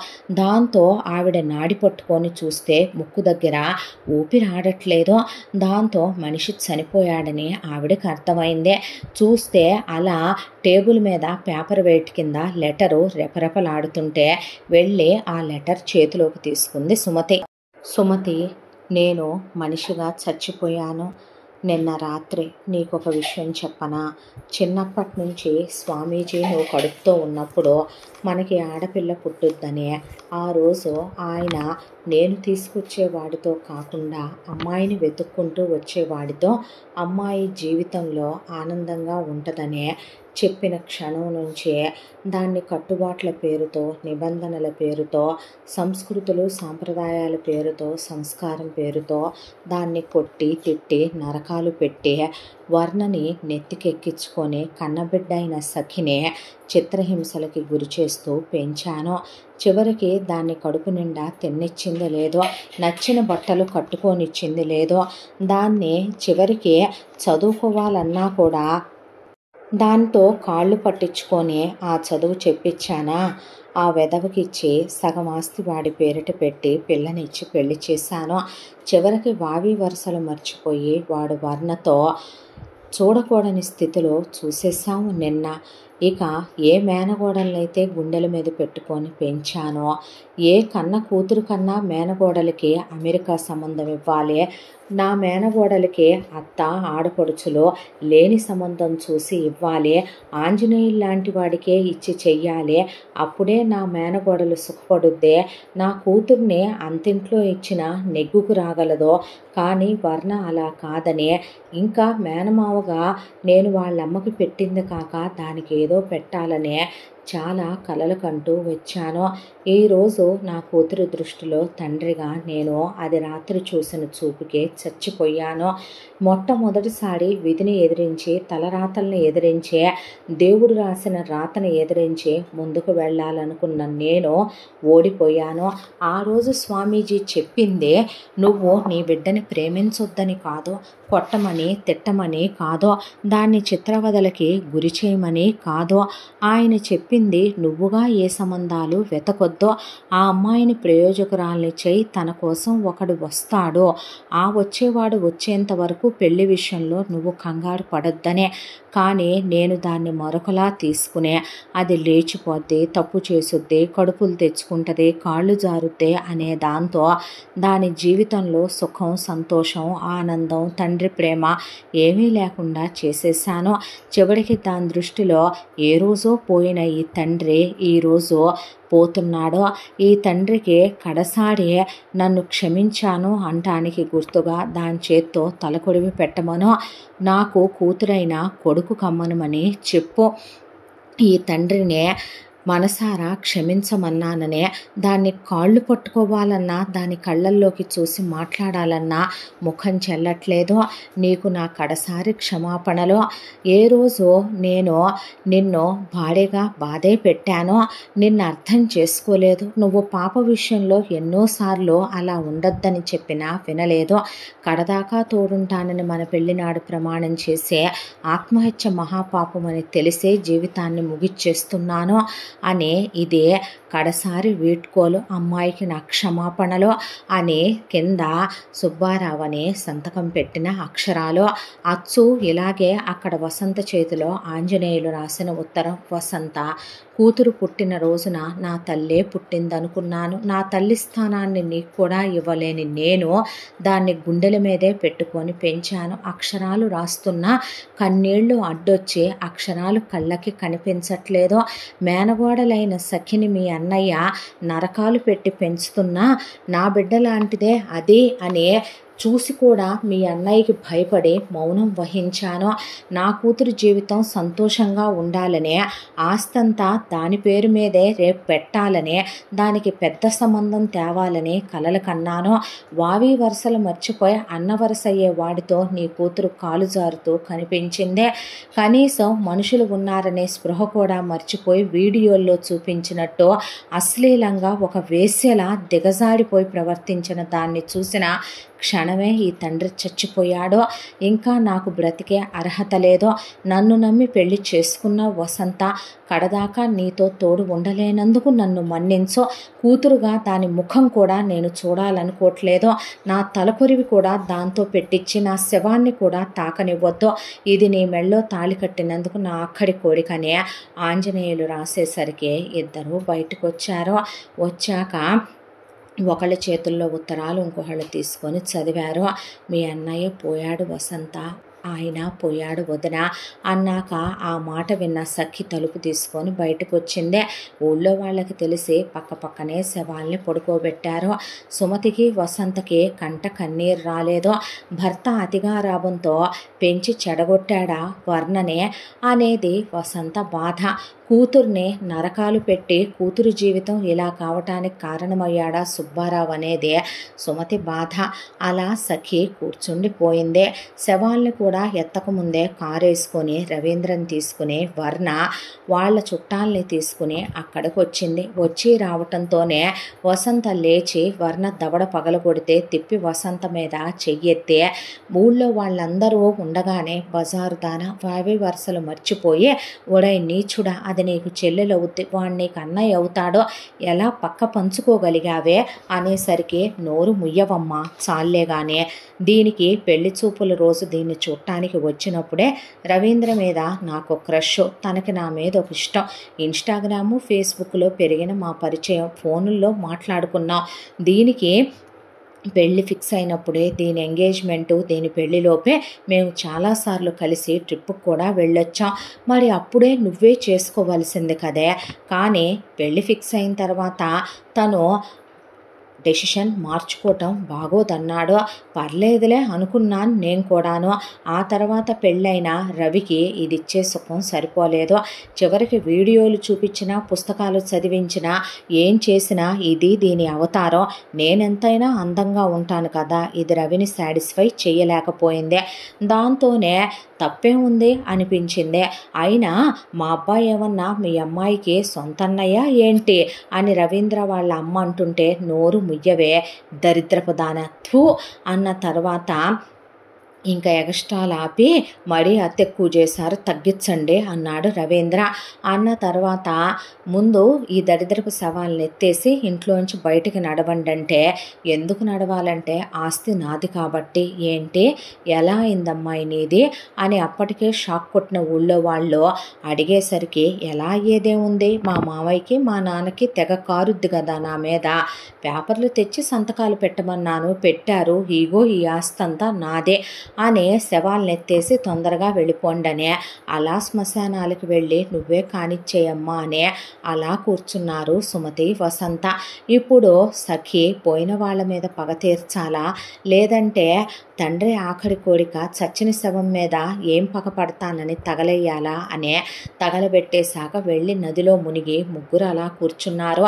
ఇంటికి వచ్చేసరికి వీళ్ళకి సంబంధించిన ఏదో కొన్ని బట్టలు, అలాగే సఖి సర్టిఫికెట్లు, ఆధార్ కార్డులు అయ్యే అన్నీ కలిపి బయట పారేసి పనివాళ్ళు తాళాలేసి తీసుకొని వెళ్ళిపోమ్మన్నారమ్మా అని చెప్పిన తర్వాత గొడ్డు గోదా కూడా వాళ్ళు బేరం పెట్టేసి అమ్మేశారమ్మా అని చెప్పేసరికి అలా గుమ్మంలో కూర్చుండిపోయారు. ఎక్కడికి వెళ్ళాలి, ఏం చెయ్యాలో తెలీదు. ఏదో పోరాడదామనే ఆశతో ఆ ఊళ్ళోనే ఒక గది తీసుకొని అద్దెకి కోర్టుకి వెళ్ళారు. లాయర్ని పెట్టిన అక్కడ దాకా వెళ్ళిన తర్వాత కోర్టు ప్రూఫ్లేంటి, వర్ణతో రవీంద్రకి అక్రమ సంబంధం ఉన్నట్టు సాక్ష్యాలేంటి అందే. ఊళ్ళో వాళ్ళు చెప్పిన సాక్ష్యాలు నమ్మలేదు. పైగా వీళ్ళ దగ్గర ఏ సాక్ష్యాలు లేవో. ఆస్తి వాళ్ళు ఇష్టపూర్వకంగానే రాసిచ్చారు. దానికి తోడు సఖితో నేనే ఉండననే, పాలేరుగాళ్ళని గదుల్లోకి పిలిపించుకుంటుందని, పనోళ్ళని పిలిపించుకుంటుందని ఆ అమ్మాయి మీద చాలామందిని తెచ్చి దొంగ సాక్ష్యాలు చెప్పించి, పైగా ఆ అమ్మాయి కులత పతిత వేశ్య చెడిపోయింది అని చెప్పి మొగుడిచ్చే సుఖం చాలట్లేదంటుందనే కేసు మొత్తం లాయర్ ఆ అమ్మాయి మీదకి డైవర్ట్ అయ్యేలా రవీంద్ర వాళ్ళు ఇచ్చిన డబ్బులకి కక్కుర్తిపడే ఆ అమ్మాయి మీద కేసు తిప్పేసేసరికి నాకు విడాకులు ఇప్పించేయండి అని అడిగింది సఖి. అడిగిన తర్వాత విడాకులు మంజూరు చేసింది కోర్టు. ఆ తర్వాత ఊళ్ళోకి వస్తే ఊళ్ళో వాళ్ళు సానుభూతిని తెలిపారు. ఎలాగోలాగా 2 ఎకరాల పొలం కౌలుకిప్పిస్తాం చేసుకుంటూ, ఏ పచ్చళ్ళలో పట్టుకొని అమ్ముకుంటూ, 4 పిల్లలకి ట్యూషన్ చెప్పుకుంటూ బ్రతకమన్నారు. మీ సానుభూతికి మా జన్మతా కృతజ్ఞతలు అని చెప్పి సఖి పదండత్త అమ్మ వెళదామని వాళ్ళ చేయి పట్టుకొని వచ్చి సిటీ వెళ్ళే బస్సు ఎక్కేసింది. ఆ తర్వాత అక్కడి నుంచి అలా సిటీకి వచ్చి 4 రైళ్లు మారి 2 బస్సులు మారి ఎక్కడో ఒక వేరే సిటీలో వాళ్ళకి తెలియని చోట దిగారు. దిగిన తర్వాత బ్రతకటానికి రూపాయి కావాలి, చేతిలో 1000 రూపాయలు తప్ప డబ్బులు లేవు. ఏం చెయ్యాలనే దాంతో ముందు ఇప్పుడు అమ్మ వాళ్ళ మెళ్ళల్లో గట్టిగా ఉన్నాయి 2 పేట్ల గొలుసులు, నల్లబూసలు, చేతుల నిండా గాజులు ఉన్నాయి. పోయిన వాళ్ళకి దశదిన కర్మకాండలు కూడా చేయలేదు. దాంతో ముందు వాళ్ళకి ఆఖరి ఆ దశదిన కర్మలు చేయాల్సిన బాధ్యత ఉంది ఆ అమ్మాయి మీద. ఈ హడావిడిల్లో పడి అవి జరిపించను కూడా పిండ ప్రదానాలు అవ్వలేదు. ఆ అమ్మాయి మెళ్ళలో ఉన్న తాళి ఇప్పుడు ఆ అమ్మాయికి అక్కర్లేదు. దాంతో చేతులకున్న 2 గాజులు, మెళ్ళలో ఉన్న పుస్తల తాడు అమ్మేస్తే డబ్బులు బాగానే వచ్చినాయి. అవి పెట్టి ముందు ఒక నది ఒడ్డుకు వెళ్ళి చనిపోయిన వాళ్ళకి పిండ ప్రదానాలు చేయించి ఆ తర్వాత ఒక ఇల్లు వెతుక్కుంటూ వెళ్తే ఒక ఇల్లు దొరికిందే. ఆడోళ్లే కాబట్టి ఉండేది 3, ఓనర్స్ ఇక్కడ ఉండరని చెప్పి ఇండివిడ్యువల్ హౌసే డబుల్ బెడ్రూమ్ దొరికితే తీసుకున్నారు. తీసుకున్న తర్వాత వెళ్ళి బాధపడుతూ కూర్చుంటే అత్త దగ్గరికి అమ్మ దగ్గరికి వెళ్ళి ఏడవద్దు బాధపడొద్దని వాళ్ళ నాన్నది మావయ్యది ఫోటోలు పెట్టి పదండి కావలసినవి కొనుక్కుందాము, ఏడుస్తూ కూర్చుంటే జరిగింది ఏది మారదో అని బయటికి తీసుకెళ్ళి ఇంట్లో కావలసిన సామాన్లు కొనుక్కొచ్చుకున్నారు. తర్వాత మేమే పచ్చళ్ళలో పట్టి అమ్ముతామంటే ఇప్పుడు మీరున్న మానసిక స్థితిలో భర్తల్ని పోగొట్టుకొని అది చేసిన గాయాలు తీసుకుని నా బ్రతికిలా అయిపోయిందనే తలుచుకుంటూ మీరు ఇప్పుడు అవన్నీ చేయలేరు, కాళ్ళు పట్టుకొని చదువుకున్న MBA ఉంది, నేనే వెళ్తాను ఉద్యోగానికి అనే ముందు తనని తాను అద్దం ముందు చూసుకునేసరికి ఆ అమ్మాయి నిజంగానే ఇలా ఉండకూడదు, అమాయకురాలని పల్లెటూరు బయటని ఎవడైనా మోసం చేయొచ్చు, రేపు ఎవడైనా లీనియస్ తీసుకోవచ్చు అని పార్లర్కి వెళ్ళింది. వెళ్ళి ఆ అమ్మాయి వెంటనే నాకు హెయిర్ కట్ చేయరా అనేసరికి హెయిర్ స్ట్రైట్ చేసి కింద వాళ్ళు చక్కగా హెయిర్ని కట్ చేశారు. కట్ చేసిన తర్వాత వెళ్ళి 3 పీస్ సెట్లు డ్రెస్సులు కొనుక్కుందే. అలాగే లిప్స్టిక్, కాటుక, బొట్టు బిళ్ళలు, చిన్నగా సింపుల్గా ఉండే ఇయర్ రింగ్స్, దానికి తోడు వాళ్ళ మెళ్ళో ఉన్న నల్లబూసలు అమ్మేసి ఆ అమ్మాయి చేతికి 2 గాజులు, మెళ్ళో సన్న చైను కొనిచ్చి ఆ అమ్మాయిని చేతికో వాచ్ కొనిచ్చి కొంత అమౌంట్ దగ్గర పెట్టుకున్నారు. వసంత సుమతే ఉద్యోగానికనే వెళ్ళటం మొదలుపెట్టింది సఖి. అలా 4-5 ఆఫీసులకి వెళ్తే ఎక్కడ ఎక్కువ రూపాయి వస్తుందో అక్కడికే వెళ్ళాలనుకుంటే ఒక చోట ఇంటర్వ్యూకి వెళ్తే సెలెక్ట్ అయ్యింది. అయితే అక్కడ ఉన్నటువంటి HR మేడం మీరు చేయాల్సిన డిపార్ట్మెంటు అకౌంట్స్కి సంబంధించిందే, సారు లోపలున్నారు, మీరు వెళ్తే డైరెక్ట్గా ఆయనే మాట్లాడతారన్న తర్వాత వెళ్ళి తలుపు కొట్టి ఎక్స్క్యూజ్ మీ సార్ అనేసరికి ఎస్ కమీన్ అనే అతను అలా చూస్తూనే లవ్ ఎట్ ఫస్ట్ సైట్ అన్నట్టు సఖిని చూస్తూనే అతను ప్రేమలో పడిపోయాడు. ప్రేమలో పడిపోతే టేబుల్ మీద విష్ణు అని పేరు రాసుంది. వెళ్ళిన తర్వాత షేక్ హ్యాండ్ ఇస్తే సఖి అనేసరికి ఆ అమ్మాయి పేరు సఖి అన్నాడు. ఎస్ సార్ అనేసరికి చాలా బాగుంది మీ పేరు, యూనిక్గా ఉందనేసరికి థ్యాంక్ యూ సార్ అంటే ఐఎమ్ విష్ణు అన్నాడు. అన్న తర్వాత ఓకే సార్ అన్నాక ఏది అనే ఫైల్ చూసిన తర్వాత మీరు అకౌంట్ డిపార్ట్మెంట్లో మొత్తం చూసుకోవాలి సఖి, మీరు రేపటి నుంచి ఒక 10 to 15 days ఆర్ 1 month అయినా పర్వాలేదు, మీరు ఇక్కడే ఉంటే నేనే వర్క్ నేర్పిస్తాను, నా క్యాబిన్లోనే ఉండండి, మీరు కంప్లీట్గా చేయగలను అన్నప్పుడు మీరు వేరే క్యాబిన్లోకి వెళ్ళి వర్క్ చేసుకుందరు కానీ అని చెప్పాడు. అలాగేనండి అన్న తర్వాత ఆ అమ్మాయి రేపటి నుంచి వస్తానని చెప్పి ఇంటికి వెళ్ళాక విష్ణుకు మాత్రం సఖిని చూసిన తర్వాత ఆ అమ్మాయి అందం, మాట్లాడే మాటలు, ఆ అమ్మాయి అంత స్వీట్గా ఆన్సర్స్ చెప్పటం ఎందుకో ఆ అమ్మాయి చాలా చాలా నచ్చేసిందే. దాంతో నెక్స్ట్ డే ఎప్పుడు వస్తుందా ఎప్పుడు తెల్లారుద్దా అన్నట్టే ఎదురు చూడటం మొదలు పెడితే ఇంటికి వెళ్ళిన సఖి ఉద్యోగం వచ్చిందని చెప్తే ఆనందపడ్డారు సుమతి, వసంత. సఖి ఆఫీస్కి వెళ్ళటం అలా మొదలుపెట్టిందే. అంతకుముందే సుమతి, వసంత సఖికి స్కూటీ కొనిపెట్టి రాదంటున్నా తీసుకెళ్ళి మరి ఒక ట్రైనర్తో నేర్పించి లైసెన్స్ కూడా తీసుకుంటే ఈరోజు ఆ స్కూటీ మీదనే ఆఫీస్కి వెళ్ళిందే. వెళ్ళిన తర్వాత అలా విష్ణు లోపలికి వెళ్ళి గుడ్ మార్నింగ్ సార్ అన్నాక గుడ్ మార్నింగ్ రండి అని అలా కూర్చోబెట్టి వర్క్ గురించి ఎక్స్ప్లెయిన్ చేస్తూ ఆ అమ్మాయి వైపు మైమరిచిపోయి చూస్తూ ఉండిపోయాడు. మధ్యాహ్నం లంచ్ టైం అయిందే. లంచ్ టైం అయిన తర్వాత విష్ణుకి క్యారియర్ వచ్చింది. సఖి ఓపెన్ చేసుకుని కామ్గా బాక్స్ తింటూ ఉంటే నాకు ఆఫర్ చేయరా సఖి, మీరే తింటారా అంటే మీరు తింటారో లేదోనని, మీరు ఆఫర్ చేస్తే ఎందుకు తిన్నో అనేసరికి అలా అమ్మాయికి వాళ్ళ ఇంట్లో అమ్మ అత్త పెట్టినయే అలా బాక్సులు ముందుకు పెట్టింది. అవి తిని తనవి కూడా షేర్ చేసుకోమన్నట్టు ఇచ్చాడు విష్ణు.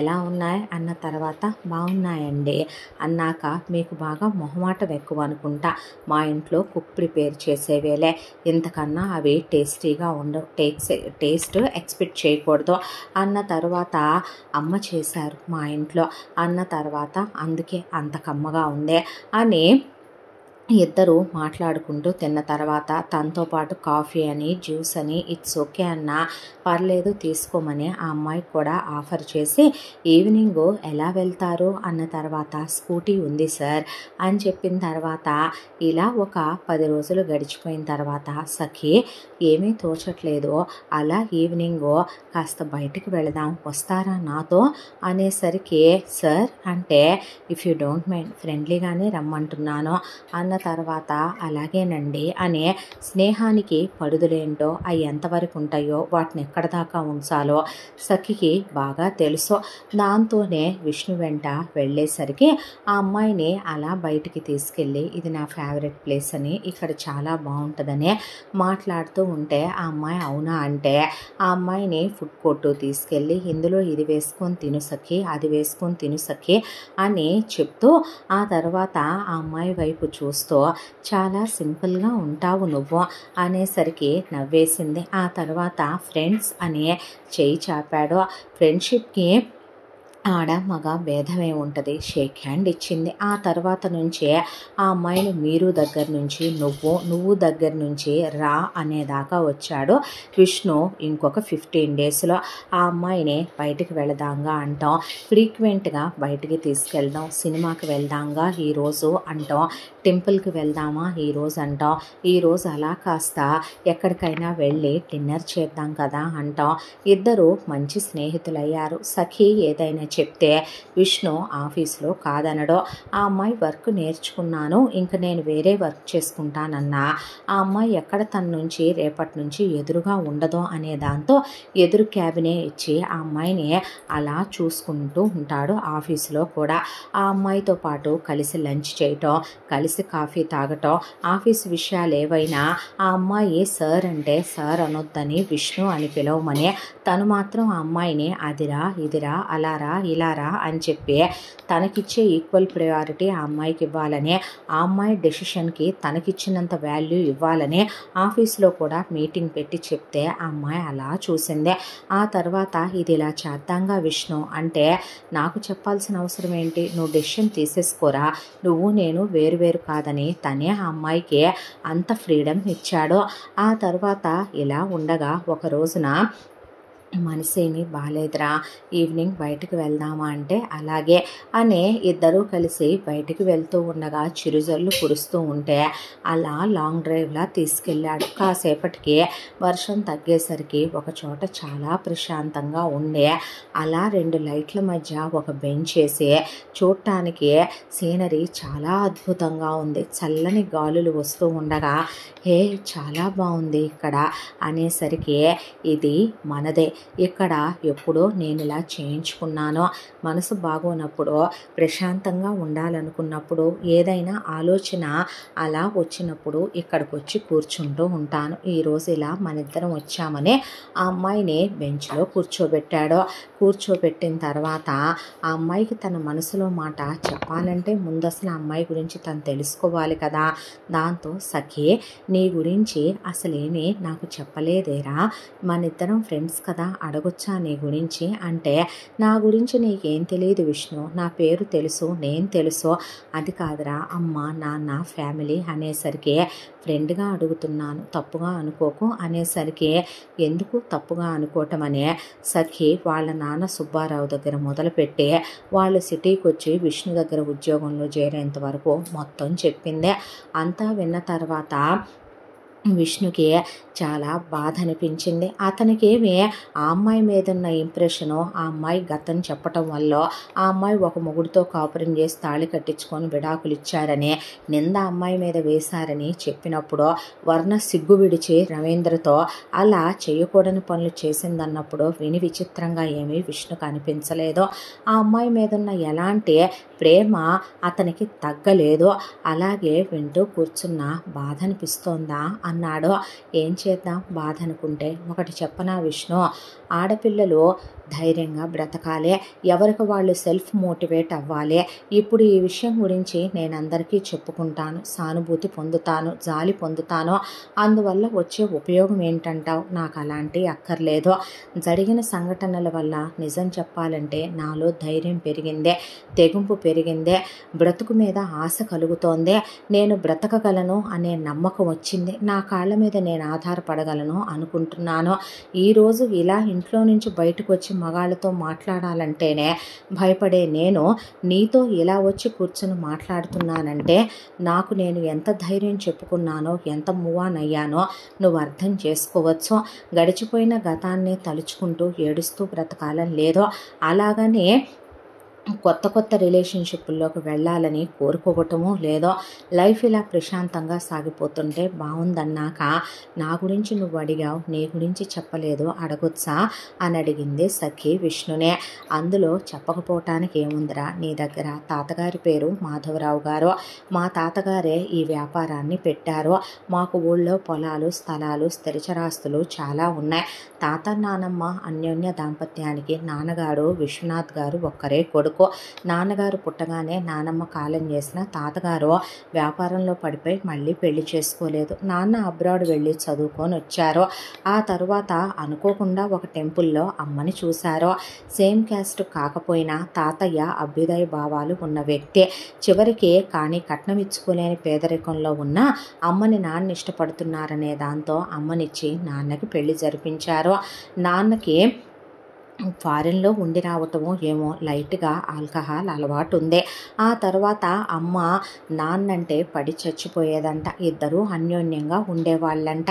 ఆ తర్వాత అమ్మ నాన్నని పెళ్లి చేసుకోగానే అమ్మకు ఒక అన్నయ్య రమేష్, వాళ్ళ ఆవిడ పేరు రాజ్యం. వాళ్ళ అన్నయ్య వదిన పేదరికంలో ఉన్నారని తాతయ్యకి నాన్నకి చెప్పి మడికి ఏ కోరిక కోరనని వాళ్ళని తెచ్చి ఇంట్లోనే ఉంచుకొని ఇప్పుడు నువ్వు చూసుకునే అకౌంట్ డిపార్ట్మెంట్ అంతా అంతకు ముందు వరకు సంవత్సరం క్రితం దాకా మావయ్యే చూసుకునేవాడు. మావయ్యకి హార్ట్ సర్జరీ చేయాల్సి వచ్చిందనే దాంతో కొంతకాలం ఎవరినైనా పెట్టుకోమంటే నాకే ఎవరినైనా కొత్తగా పెట్టుకోవాలనిపించింది లైఫ్ టైంకి. ఇంకా మావయ్య నువ్వు ఆఫీస్కి రావద్దులే, రెస్ట్ తీసుకో అని నిన్న అపాయింట్ చేసుకున్నాను.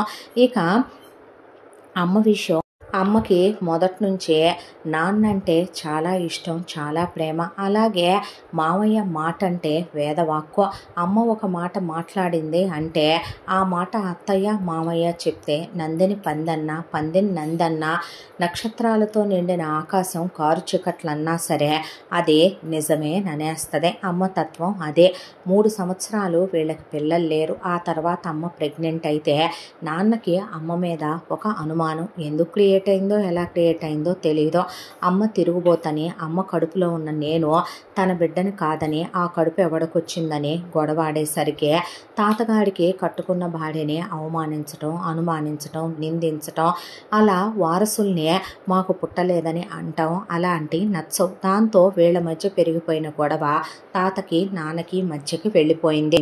అమ్మని ఇంట్లో నుంచి గెంటేద్దామని నాన్నగారు జుట్టు పట్టుకుంటే, నేను తప్పు చేయలేదని అమ్మ నాన్న కాళ్ళు పట్టుకుంటే తాతగారు నాన్నని చెంప పగలగొట్టి నువ్వే వెళ్ళిపో ఇంట్లో నుంచి బయటకని నాన్నని అనేసరికి నాన్న ఒక్క నిమిషం కూడా ఉండనని వెళ్ళబోతుంటే కడుపుతో ఉన్న అమ్మ నాన్న కాళ్ళు పట్టుకొని అలా రోడ్డు మీద వరకు దేక్కుంటూ వెళ్ళిన నాన్న వదిలేసి వెళ్ళిపోయారు అమ్మనే. ఆ తర్వాత అమ్మకి నేను పుట్టాను.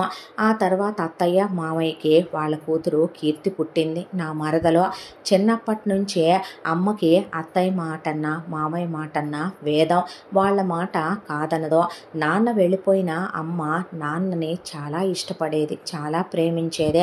ఆయన జ్ఞాపకాలతో కాపురం చేస్తూ ప్రతి క్షణం రగిలిపోతూ ఉండేది. ఆయన వదిలేసి వెళ్ళిపోయారనే దాంతో అమ్మ నాకు ఏ రోజు అమ్మ ప్రేమనివ్వలేదు. తాతయ్య బిజినెస్లో బిజీ.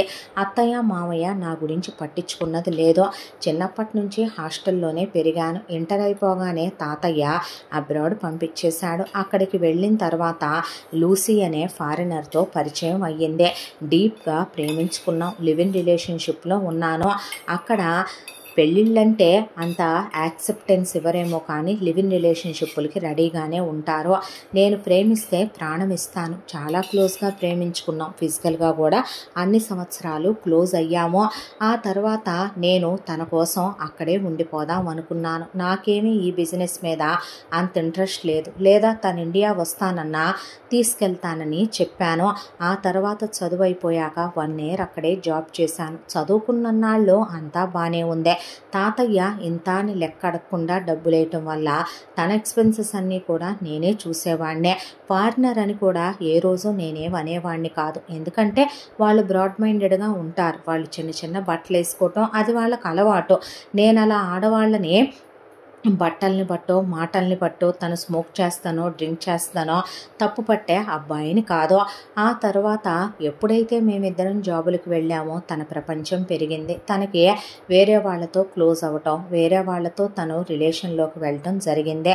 ఇక్కడలోలాగా అక్కడ కొట్టుకోవటం, తిట్టుకోవటం, గొడవలు పట్టడం ఉండదు. ఏంటిదంతా అని అడిగాను. నాకు నువ్వు కాకుండా వేరే వాళ్ళు కావాలనిపిస్తున్నారు అందే. ఇంకా మన రిలేషన్షిప్కి ఎండింగ్ ఇదేనా అంటే మేబీ అనేసింది. దాంతో విడిపోయాము. విడిపోయిన తర్వాత తను వెళ్ళిపోయింది. అసలు నేను అక్కడ ఉండటానికి కారణమే తను. నేను ఫారినర్ అయినా ఆ అమ్మాయిని పెళ్లి చేసుకోవాలని ప్రేమించాను. తను మర్చిపోయినంత ఈజీగా నేను రిలేషన్షిప్ని మర్చిపోలేకపోయాను. నా ముందున్న ఆప్షన్స్ 2. ఒకటి అక్కడే ఉండే నేను మూవ్ ఆన్ అవ్వాలి, లేదా ఇండియా వచ్చేయాలి. ప్రదేశం మారాలనిపించిందే, పరిస్థితుల నుంచి బయటకు రావాలనిపించింది. ఇండియాకు వచ్చాను. వచ్చి రాగానే తాతయ్య ఇక నేను అలసిపోయాను, అన్ని బాధ్యతలు నువ్వు చూసుకో అని మన ఆఫీస్ బాధ్యతలన్నీ నాకు అప్పచెప్పేశాడు. ఆ తర్వాత మొన్నటి వరకు ఫినాన్స్ డిపార్ట్మెంట్లో మావయ్యే ఉన్నాడు. ఆ తర్వాత మావయ్యకి హెల్త్ బాగోకపోవటం, నేను వచ్చిన తర్వాత బిజినెస్లో ఇంకా గ్రోత్ వచ్చింది. తాతయ్య చాలా హ్యాపీగా ఫీల్ అయ్యాడు. ఇక అమ్మ విషయం అంటావా, రోజు మొత్తం మీద అమ్మింట్లో చేసేదేమీ ఉండదు. ఇంట్లో కుక్ ఉంటారు, వంట వాళ్ళు ఉంటారు. ఇక మావయ్య అత్తయ్య కూర్చొని ఏది చెప్తే అవన్నీ చెవిలోకి ఎక్కించుకుంటదే. నేను వాటి వేటి గురించి పట్టించుకోను. ఇంట్లో మరదలున్న చిన్నప్పటి నుంచి తనకి నాకు అసలు కమ్యూనికేషన్ ఉండదు.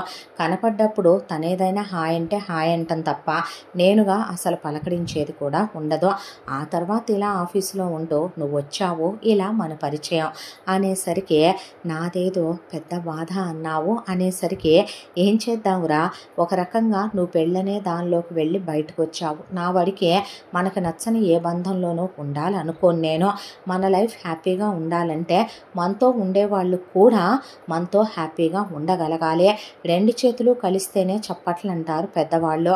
ఒక తప్పు జరిగి వైఫ్ అండ్ హస్బెండ్ విడిపోతున్నారు అంటే అందులో ఇద్దరి తప్పు ఉంటుంది. కలిసి ఉంటున్నారు అన్న ఇద్దరి మధ్య అన్యోన్యత, బాండింగ్ అనేది ఉండాలి.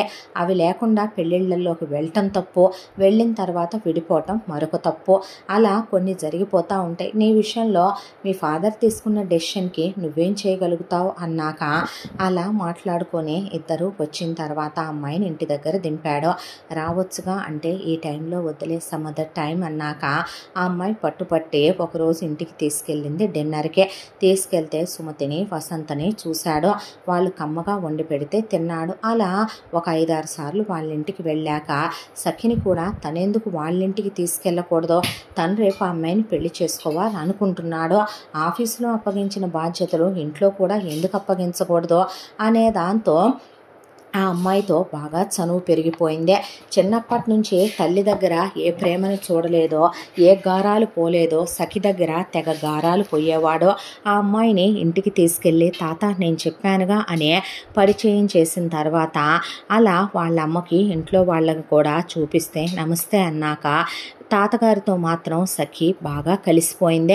ఆ తర్వాత ఆ అమ్మాయిని రేపు పండగని వ్రతమని నువ్వు రావాలమ్మా, చేయించాలమ్మా, నువ్వే ముందుండి జరిపించాలమ్మా అనే ఆ అమ్మాయి అలా చీర కట్టుకొని రావటం, విష్ణు అనే పొద్దున్నే విష్ణునే లేపటం, స్నానానికి వెళ్ళమని బాత్రూంలోకి తొయ్యటం, కలిసి టిఫిన్ చేయటం, కలిసి ఆఫీస్కి వెళ్ళటం, ఆ అమ్మాయిని తనే పిక్ చేసుకుని డ్రాప్ చేసుకోవటం మొదలుపెట్టాడు. ఆ అమ్మాయి దగ్గర తెగ గారాలు పోయేవాడు, నోట్లో తినిపించేది. ఒక్కొక్కసారి ఆ అమ్మాయిలో ఒక తల్లిని, ఒక స్నేహితురాల్ని, ఒక చెల్లెల్ని, అక్కనే, అన్నింటినీ ఒక ప్రియురాలిని అందరినీ చూసుకునే ఫోన్లో ఆ అమ్మాయి పేరు సఖి కాబట్టి ముందు ప్రియా అని పెట్టి ప్రియసఖి అని మార్చుకున్నాడు. నువ్వెప్పటికైనా నా పక్కన ఉండాలి, ఉంటావని ఆ అమ్మాయి కోసమని ఆ అమ్మాయిని బయటికి తీసుకెళ్ళి నా ప్రియసఖి కోసం అని మనసులో అనుకునే వార్డ్రోబులే ఆ అమ్మాయి రేపు పెళ్ళైన తర్వాత దేనికి తక్కువ కాకుండా ఉండాలనే నీ సైజులోనే కావాలి అనే నగలు, బట్టలు అన్నీ కొని ఆ అమ్మాయి కోసం జాగ్రత్త చేయటం మొదలుపెట్టి ప్రియసఖి నిలయం అని ఒక పెద్ద విల్లా కొని ఆ విల్లాకి ఆ అమ్మాయి పేరే పెట్టించి సర్ప్రైజ్ చేయాలని అక్కడ ఒక కారు కొని పెట్టుకుని తన డ్రీమ్ హౌస్ లాగా కట్టించేసుకున్నాడు. ఒక ఇల్లు కూడా ఆ అమ్మాయికి రేపో మాపో చెబుదాం అనుకుంటూ ఉండగా వీళ్ళ ఆఫీసులో పోయిన సంవత్సరం అంతకు ముందు ఉన్నాయి మొత్తం లెక్కలయ్యే అకౌంట్ బుక్స్ అన్నీ తీయించి చెక్ చేశానని విష్ణుని గట్టిగా కూర్చోబెట్టే నువ్వు చూడరా అన్నా లేదు నువ్వు వినాలి అనే అంతకుముందు లెక్కల్లో కోట్లల్లో తేడా వచ్చిందని ఇలా అవకతవకలు జరిగాయని మొత్తం ఎక్స్ప్లెయిన్ చేసి ఫైల్స్ విష్ణుకి ఇచ్చింది సఖి. అవన్నీ తెచ్చి వాళ్ళ తాతకిచ్చే అందరూ జాగ్రత్తగా ఉండాలి, ఎవరిని నమ్మకూడదంటావు, ఇదేనా నువ్వు బిజినెస్ చేసిన తీరని విష్ణు మాధవరావుని అడిగేసరికి అవన్నీ చూసిన మాధవరావు రమేష్ దవడ పగలగొట్టి ఏంటిదంతా అని ముందు ఇంట్లో నుంచి బయటికి నడవండి అంటే మామయ్య అనేసరికి హద్దుల్లో ఉండమ్మా, నువ్వు కూడా కోడలివి కదా అని చెప్పి కొడుకు వెళ్ళిపోతే నువ్వు కాల్ జారేవన్నా ఇంట్లో ఉంచుకున్నాను కదా అని మీ అన్నయ్య వాళ్ళని నీ మాటిని ఇంట్లో పెట్టుకున్నాను కదా అని ఇష్టం వచ్చినట్టు ఏం చేసినా ఊరుకుంటారని కాదు, వాళ్ళతో పాటు నువ్వు కూడా వెళ్లాల్సి వస్తుంది బయటికి అనేసరికి అంతా దాంట్లో అలా మండోదరి మొహం ఇంత లావును పెట్టుకొని కూర్చుంటే రమేషు రాజ్యం వెళ్ళి దేవుడి తోడు నీ మీదొట్టు మేం డబ్బులు తీయలేదు, ఒట్టిదే ఆ సఖి ఉంది కదా అదే ఇలా నూరిపోస్తుంది, ఇలా చేస్తుంది అనే మొత్తం చెప్తే వీళ్ళు చెప్పిందే నమ్ముద్దు కాబట్టి ఆ అమ్మాయి మీద ఒక బ్యాడ్ ఇంప్రెషన్, ఆ అమ్మాయి నచ్చకుండా పోయింది. ఇంటికి వచ్చినా మాట్లాడించడం మానేసిందే. అసలు ఆ అమ్మాయి ఇవేమీ పట్టించుకునేది కాదు. ఎంత దాంట్లో కూడా వీళ్ళింట్లో తాతగారికి పూజలు వ్రతాలు నోములు ఆయన భార్య పోయిన ఇన్నేళ్లకే మళ్ళీ సకొచ్చింది కాబట్టి ఆయన అవన్నీ ఆ అమ్మాయి చేత చేయించుకుంటూ ఆనందపడుతూ ఉండేవాడు. ఇంట్లో వాటికి ఏర్పాటు చేయమ్మా, వీటికి ఏర్పాటు చేయమ్మా, శ్రీరామనవమి చేయాలి, వినాయక చవితి చేయాలి, దసరా నవరాత్రులు చేయాలి, దీపావళి చేయాలి, కార్తీక మాసాలు చేయాలని ఆ అమ్మాయితో చెప్పటం, అన్ని ఏర్పాట్లు అమ్మాయి దగ్గరుండి చేయించటం, మళ్ళీ వాళ్ళిల్లు ఇన్నేళ్లకి కళకళలాడటం చూసిన ఆయన మనసు సంతోషంతో నిండిపోతూ, ఎన్నాళ్ళు ఈ ఇంట్లో ఆడోళ్ళున్నా ఈ ఇల్లు ఏంటో అనకూడదులే కానీ శ్మశానంలాగా ఉంది నా భార్య పోయాక, మళ్ళీ ఇన్నాళ్ళకి ఇలా ఉంది అని ఆయన ఆనందపడిపోతూ ఉండేవాడు ముసలాయన. ఆ తర్వాత ఒకరోజు విష్ణు తన మనసులో మాట సఖికి చెప్పే ముందు, పెద్దవాడు కాబట్టి తనకి ఈ ప్రపంచంలో అందరికన్నా తాతగారంటే గౌరవం, అభిమానం, ఆ తర్వాత సఖి అంటే ప్రాణప్రదమైనటువంటి ఇష్టం, ప్రేమ. కాబట్టి ఆ అమ్మాయి విషయం ఆయనకి చెప్పాలనే, తాతయ్య నేను ఇలా సఖిని ప్రేమిస్తున్నాను, పెళ్లి చేసుకుందాం అనుకుంటున్నాను అంటే, నీ ఇష్టమేనా, నాకు ఇష్టం లేదని అక్కడికి మండోదరి వస్తే, నీ ఇష్టం నీ పర్మిషను ఎవడడిగాడమ్మా, అయినా ఒక విషయం చెప్పమంటావా, నాన్నగారు నిన్ను ప్రేమించి పెళ్లి చేసుకున్నారు, ఆ ప్రేమ నువ్వు నిలబెట్టుకోగలిగావా, నాన్నేమైనా నీతో ఈరోజు ఉంటున్నారా, నాన్న నీ మీద నింద వేశారంటే నిప్పులేందే పొగరాదనే, దాని వెనక కారణాలేంటనేది నువ్వు ఆలోచించుకోలేని అజ్ఞానివి నువ్వు ఎవరిని పడితే వాళ్ళని తీసుకొచ్చి నమ్మి ఇళ్లల్లో పెట్టుకొని నీ గొయ్యి నువ్వే తవ్వుకున్న అసమర్థురాలివే. ఈరోజు నాన్నగారు పోయి నువ్వు ఎలా మిగిలిపోయినా నాన్ననే తలుచుకుంటూ నన్ను కూడా ఏ రోజు కొడుకులా దగ్గరికి తీయలేదు, నీది ప్రేమ నాది ప్రేమ కాదంటావా అనేసరికి సగం చచ్చిపోయింది కొడుకు అడిగిన మాటలకి మండోదరి. మొగుడు మాట ఎత్తేసరికి నోరుతో సహా మొత్తం పడిపోయినాయి నవనాడులో. ఆ తర్వాత నువ్వు కీర్తిని పెళ్లి చేసుకుంటావని, నీకు 29 దానికి 27 ఇప్పుడు దాకా ఉందంటే నేను చెప్పానా దాన్ని పెళ్లి చేసుకుంటానని, చిన్నప్పటి నుంచి ఎప్పుడైనా దాంతో క్లోజ్గా ఉన్నానా, నా మనసులో ఆ ఉద్దేశం ఉందని నీకు చెప్పానా, అసలు దాన్ని ఇంట్లో ఉండే ఒక మనిషిగానే నేను కన్సిడర్ చేయను, నా పెళ్లి విషయంలో నా పర్సనల్ విషయంలో నేను చాలా బ్రాడ్ మైండెడ్ అమ్మా, నువ్వే కాదు ఎవరు కలగజేసుకున్నా కూడా నేను ఊరుకోను, తనని ప్రేమించడం నా స్వవిషయం, తనని పెళ్లి చేసుకోవటం నా పర్సనల్ థింగ్ అని. అసలు ఆ అమ్మాయికి అంతకుముందు పెళ్ళయిందని, ఇలా జరిగిందని ఆ అమ్మాయి చెప్పినా సరే అది తన పర్సనల్ విషయం అని విష్ణు ఇంట్లో వాళ్ళకి చెప్పలా. ఆ తర్వాత వీళ్ళు మాత్రం ఆ తర్వాత విష్ణు చేసుకోనన్నాడనే దాంతో కడుపు మండిపోయింది రమేష్కి, రాజ్యానికి. ఆ తర్వాత తాతగారు వాళ్ళ ఇంట్లో ఒక రోజున పెద్ద వ్రతం పెట్టుకున్నారు. వ్రతం పెట్టుకుంటే విష్ణుకి అదే టైంకి వేరే ఊరు ముందు రోజున మీటింగ్కి వెళ్ళాల్సి ఉందే, దాంతో నేను ఉండట్లేదు అనేసరికి సఖిని తీసుకెళ్ళకరా, తాత తను లేకుండా నాకు అవ్వదుగా అంటే, లేదులే ఈసారి అమ్మాయి కావాలి ఉంచు నువ్వు వెళ్ళిరా అనేసరికి వెళ్ళలేక వెళ్ళి 2 రోజుల్లో ఫినిష్ అవ్వాల్సిన మీటింగ్ ఒక రోజులోనే ఫినిష్ చేసుకుని ఆ అమ్మాయి కోసం స్పెషల్గా తను గిఫ్ట్ తీసుకుని వచ్చాక అమ్మాయికి ప్రపోజ్ చేయాలి, ఆ అమ్మాయి పక్కన వ్రతంలో ఎలా అయినా తను ఉండాలి అనే దాంతో నెక్స్ట్ డే మార్నింగే వ్రతం జరిగే రోజున విష్ణు రోడ్డు వేలోనే బయలుదేరిపోయాడు. ఎలాగైనా సఖి వ్రతం కంప్లీట్ చేసుకునే టైంకి తను రావాలి అనే. ఈలోగా ఎక్కడెక్కడ ఆడవాళ్ళు పెద్ద పెద్ద బిజినెస్లు చేసే వాళ్ళ పెళ్ళాలు చాలామంది అటెండ్ అయ్యారు ఆ వ్రతానికి. ఇల్లంతా పూలు మాలలు కట్టించి చాలా ఘనంగా ఘనాపాటీలైన పండితులు వచ్చి పూజను జరిపిస్తూ ఉండగా, అలా మాధవరావు గారు పూజ దగ్గర కూర్చుంటే సఖి అన్నీ జరిపిస్తూ ఉండగా సర్ప్రైజ్ చేద్దామని విష్ణు చెప్పలేదు. ఈలోపు ఆ అమ్మాయి పూజ చేస్తూ ఉండగా అక్కడ వెంటనే రమేష్ రాజ్యం కలిసే, మామయ్య ఇదేదో పెద్ద పతివ్రతని, దీన్ని నీ మనవడికి ఇచ్చి పెళ్లి చేద్దామని తెగ మురిసిపోతున్నావుగా నువ్వు, ఈ పతివ్రతకి అంతకుముందు ఇదిగో ఇతగాడితోనే పెళ్ళయిందని రవీంద్రన్ తీసుకొస్తే వీడెందుకు వచ్చాడనే ఆ అమ్మాయి అలా నిలబడిపోతే, ఇతనితో పెళ్ళయ్యి ఇది కాపురం చేసి కులికి దీని ఒంటి మీద ఎన్ని పుట్టుమచ్చలున్నాయో కూడా వాడికి తెలుసు, అంత డీప్గా క్లోజ్ అయింది ఇదే. ఆ తర్వాత ఇది అడ్డమైన వాళ్ళతో తిరుగుతుందని, తిరుగుబోతని నేనే విడాకులు ఇచ్చాను, ఈ చెడిపోయింది ఇక్కడికొచ్చి తేలిందా, పదవే నువ్వు అనే పాటికి చెప్పు తెగుద్ది చెయ్యి వదలకపోతే అనేసరికి, ఏమే కులత పతిత వేశ్య దిగజారిపోయిందానా బజారు దానా, నీలాంటి బజారుయే నా కొడుక్కి వలయటమేంటే, అవునులే నీకు పెళ్ళయిందనే విషయం దాచిపెట్టి నా కొడుకుతో పక్క పంచుకున్నట్టున్నావో, పెళ్లికి ముందే వాడిని బాగా సుఖపెడుతున్నట్టున్నావు, అనుకుంటున్నావో? ఏముంది, శరీరాన్నే విస్తరాకం చేసి వాడి ముందు పరిచి అనుభవించుకోమంటే వయసుకొచ్చిన ఏ కుర్రాడైనా ఇంకా నా మేనగోడల్ని ఏం చేసుకుంటాడో, అందుకే నిన్ను చేసుకుంటున్నట్టున్నాడనే ఆ అమ్మాయిని నానా మాటలు అనేసింది మండోదరే. మాధవరావు సైలెంట్గా నిలబడిపోయాడు. అంతా దాంట్లో రమేష్ రాజ్యం నానా మాటలు అని నీ బతుకు బండారం బయట పెట్టాలని నా కూతుర్ని ఎప్పుడైతే వాడు చేసుకోనన్నాడో నీ బతుకేంటి నీ గతమేంటనేది వెతుక్కుంటూ వెళ్ళి నీ మొగుడిని తీసుకొని వచ్చామే, నీ బతుకు ఇవాళ ఇంతమందిలో ఇలా చేసి వదిలిపెట్టామే అని ఆ అమ్మాయిని పతిత వేశ్య అని రవీంద్ర ఆ అమ్మాయి చెంప పగలగొట్టి చేయి చేసుకొని పదవే నువ్వు ఎక్కడికే వెళ్ళేది అనేసరికి మర్యాదగా వదలకపోతే దవడ పగిలిపోద్దన్న ఆ అమ్మాయిని అలా జుట్టు పట్టుకొని లాక్కెళ్ళి కారులో ఎక్కించుకొని రవీంద్ర అక్కడి నుంచి తీసుకెళ్ళిపోతుంటే ఆ అమ్మాయి దిగులుతో ఆపట్లేదనే మాధవరావు వైపు అలా చూస్తూ ఉన్న ఒక్కళ్ళు కూడా పట్టించుకోలేదు. అలా ఆ అమ్మాయి వెళ్ళిన 5 నిమిషాలకే విష్ణు కారేసుకొని వచ్చాడు.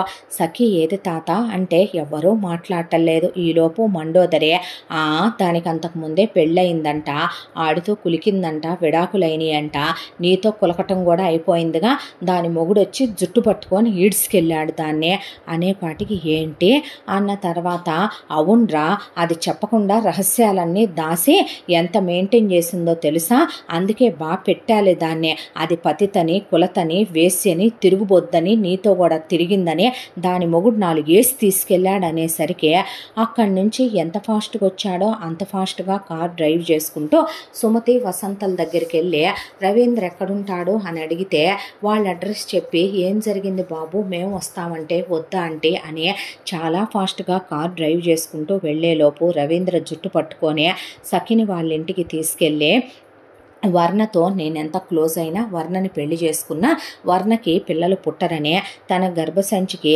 ఇన్ఫెక్షన్ ఉందనే, సర్జరీ చేయించినా సరే తను సంసార సుఖానికి తప్ప పిల్లల్ని కంటానికి పనికిరాదన్నారని, కాబట్టి మా కొడుక్కి ఓ 3 గనిచ్చే సెల్లు పని పాట లేనిదానా అనాథ కుక్క ఎక్కడికో వెళ్ళి బతుకుతున్నావు కదవే, నీకు కావలసిన వాళ్లతో రోజు 10 మందితో సుఖపడవే, ఎవడొద్దన్నాడో పిల్లల్ని కనిచ్చెల్లని వర్ణ చేయి చేసుకుంది సఖి మీద. అక్కడున్న వాళ్ళందరూ కలిసి మదం ఎక్కిందిరా దేనికి, తీసుకెళ్లి మదం దించనేసరికి ఆ అమ్మాయి జుట్టు పట్టుకొని మెట్ల మీదుగా ఈడ్చుకెళ్తూ ఆ అమ్మాయిని గదిలోకి తీసుకెళ్లి చీరంతా లాగేసి క్యాసెట్లు పెట్టి ప్లే చేస్తూ ఆ అమ్మాయి మీద పడిపోయి మానభంగం చేయబోతుంటే ఈలోపు చాలా ఫాస్ట్గా డ్రైవ్ చేసుకుంటూ వచ్చిన విష్ణు డైరెక్ట్గా వస్తూ పోలీసులకు ఫోన్ చేసి వచ్చాడు. ఆ అమ్మాయి ఆర్తనాదాలు పెడుతూ ఉండగా పైకి వెళ్ళి అప్పటికే ఆ అమ్మాయిని రేప్ చేయాలనుకుంటున్న రవీంద్రని కుక్కను కొట్టినట్టు కొట్టుకుంటూ విష్ణు కిందకి తీసుకొచ్చాడు. తీసుకొచ్చి వచ్చిన పోలీసులు వీళ్ళందరినీ అదుపులోకి తీసుకుంటే లాయర్కి ఫోన్ చేసి వీళ్ళు రేప్ కేసు మీద వీళ్ళందరూ కలిసి తనని అలా చేయించాలనుకున్నారని కేసు ఫైల్ చేయించి అక్కడి నుంచి విష్ణు సఖిని తీసుకొని బయలుదేరాడు. ఆ అమ్మాయి భుజం మీద అక్కడ బట్టలు చినిగిపోయి చీర కూడా చినిగిపోయి ఉన్న తర్వాత తీసుకొచ్చి ఫ్లాట్ దగ్గర దించి ఆ అమ్మాయి భుజం మీద చెయ్యేసి ఫీల్ అవ్వకు ప్లీజ్ అనేసరికి లాగి విష్ణు చెంప మీద కొట్టేసరికి దవడ అదిరిపోయిందే. అదిరిపోయేసరికి పుట్టి బుద్ధెరిగాక ఎవరో అలా కొట్టెరగరో, ఎవరు చెప్పారు విష్ణు నేను నిన్ను ప్రేమిస్తున్నానని, నీ మీద నాకు 0 ఫీలింగ్స్, నేను ఒక మగాడు విడాకులు ఇచ్చాడని నీకు చెప్పుకున్నానంటే నువ్వు కూడా ఏం చేసినా పర్లేదు అనుకున్నావా, నువ్వు నన్ను ప్రేమించటం ఏంటి, నువ్వు ప్రేమిస్తున్నానని చెప్పినా నేను యాక్సెప్ట్ చేసి ఉండేదాన్ని కాదు, ఒక మంచి స్నేహితుడు అనే నీతో ఒక అమ్మలా అక్కలా చెల్లిలా నిజమే ఒక స్నేహితురాల్లా క్లోజ్గా ఉన్నానేమో, కానీ నీ లైఫ్లోకి రావాలని నేను ఎప్పుడూ అనుకోలేదు. ఎప్పుడైతే నీ అమ్మ నీ బాబు పోయిన తర్వాత కూడా నీ మామ నీ అత్తల మాటలు విందో, నీకు మరదలుందో మీలో మీరు చేసుకుంటారు, కానీ మీ మామయ్య అన్న అవకతవకలు చేసిన తర్వాత కూడా అకౌంటుల్లో మీరు ఇంట్లోనే పెట్టుకున్నారంటే నిజమే మీ తాతయ్య అంతమంది ముందు వాడు నన్ను కొట్టుకుంటూ తీసుకెళ్తున్నా మెదలకుండా ఊరుకున్నాడంటే నేను మీ అమ్మను కాదుగా, లేదంటే మీ మామయ్య పెళ్ళాన్నో మీ మామయ్య కూతురునో కాదుగా, అందుకే ది గ్రేట్ మాధవరావు అలా ఉండిపోయాడు. నువ్వేదో నన్ను కాపాడేశాను అనుకుంటున్నావా, అసలు ఇదంతా జరగటానికి కారణం నేను ఇక్కడ ఉన్నాననే వాడికి ఎవరు చెప్పారో తెలుసా, నువ్వు నీ మరదల్ని పెళ్లి చేసుకొని అన్నావని నీ మామ నీ అత్త చెప్పి వాడిని ఇక్కడ దాకా తీసుకొచ్చారో, ఇంకొక ఒక్కసారి నా లైఫ్లోకి రావాలనుకున్నా, మళ్ళీ నాకు ఫోన్ చేసినా రేపటి నుంచి నేను నీ ఆఫీసుకు కూడా వచ్చేది లేదు విష్ణు, నువ్వు కనపడినా పద్ధతిగా ఉండదు, గెట్ లాస్ట్ అనేసి ఆ అమ్మాయి అక్కడి నుంచి వెళ్ళిపోయింది. అదే చంపదెబ్బ అలాగే క్యారీ చేసుకుంటూ నీ వాళ్ళు నన్ను పతితనన్నారు, కులతనన్నారు, వేశ్యనన్నారని ఆ అమ్మాయి అడిగిన మాటలన్నీ గుర్తొచ్చే అలా ఇంటికి వెళ్ళి అక్కడి నుంచోనున్న వాళ్ళ అమ్మని లాగిపెట్టి కొడితే వెళ్ళి ఉయ్యాల గుద్దుకొని కింద పడిపోతే ఏమైందిరా, మాట్లాడొద్దు తాత, మాట్లాడే అర్హత కోల్పోయావు నువ్వు అనేసరికి ఏమే నిన్ను నాన్న నువ్వు పతితవని, వేశ్యవని, కులతవని నీ మీద నిందేసి వెళ్ళిపోయాడు, నీ కడుపులో ఉన్న నేను నాన్నకు పుట్టలేదన్నాడు అంటే మొగుళ్లతో కాపురం చేసిన ప్రతి ఒక్కటి పతివ్రత అయిపోదమ్మా.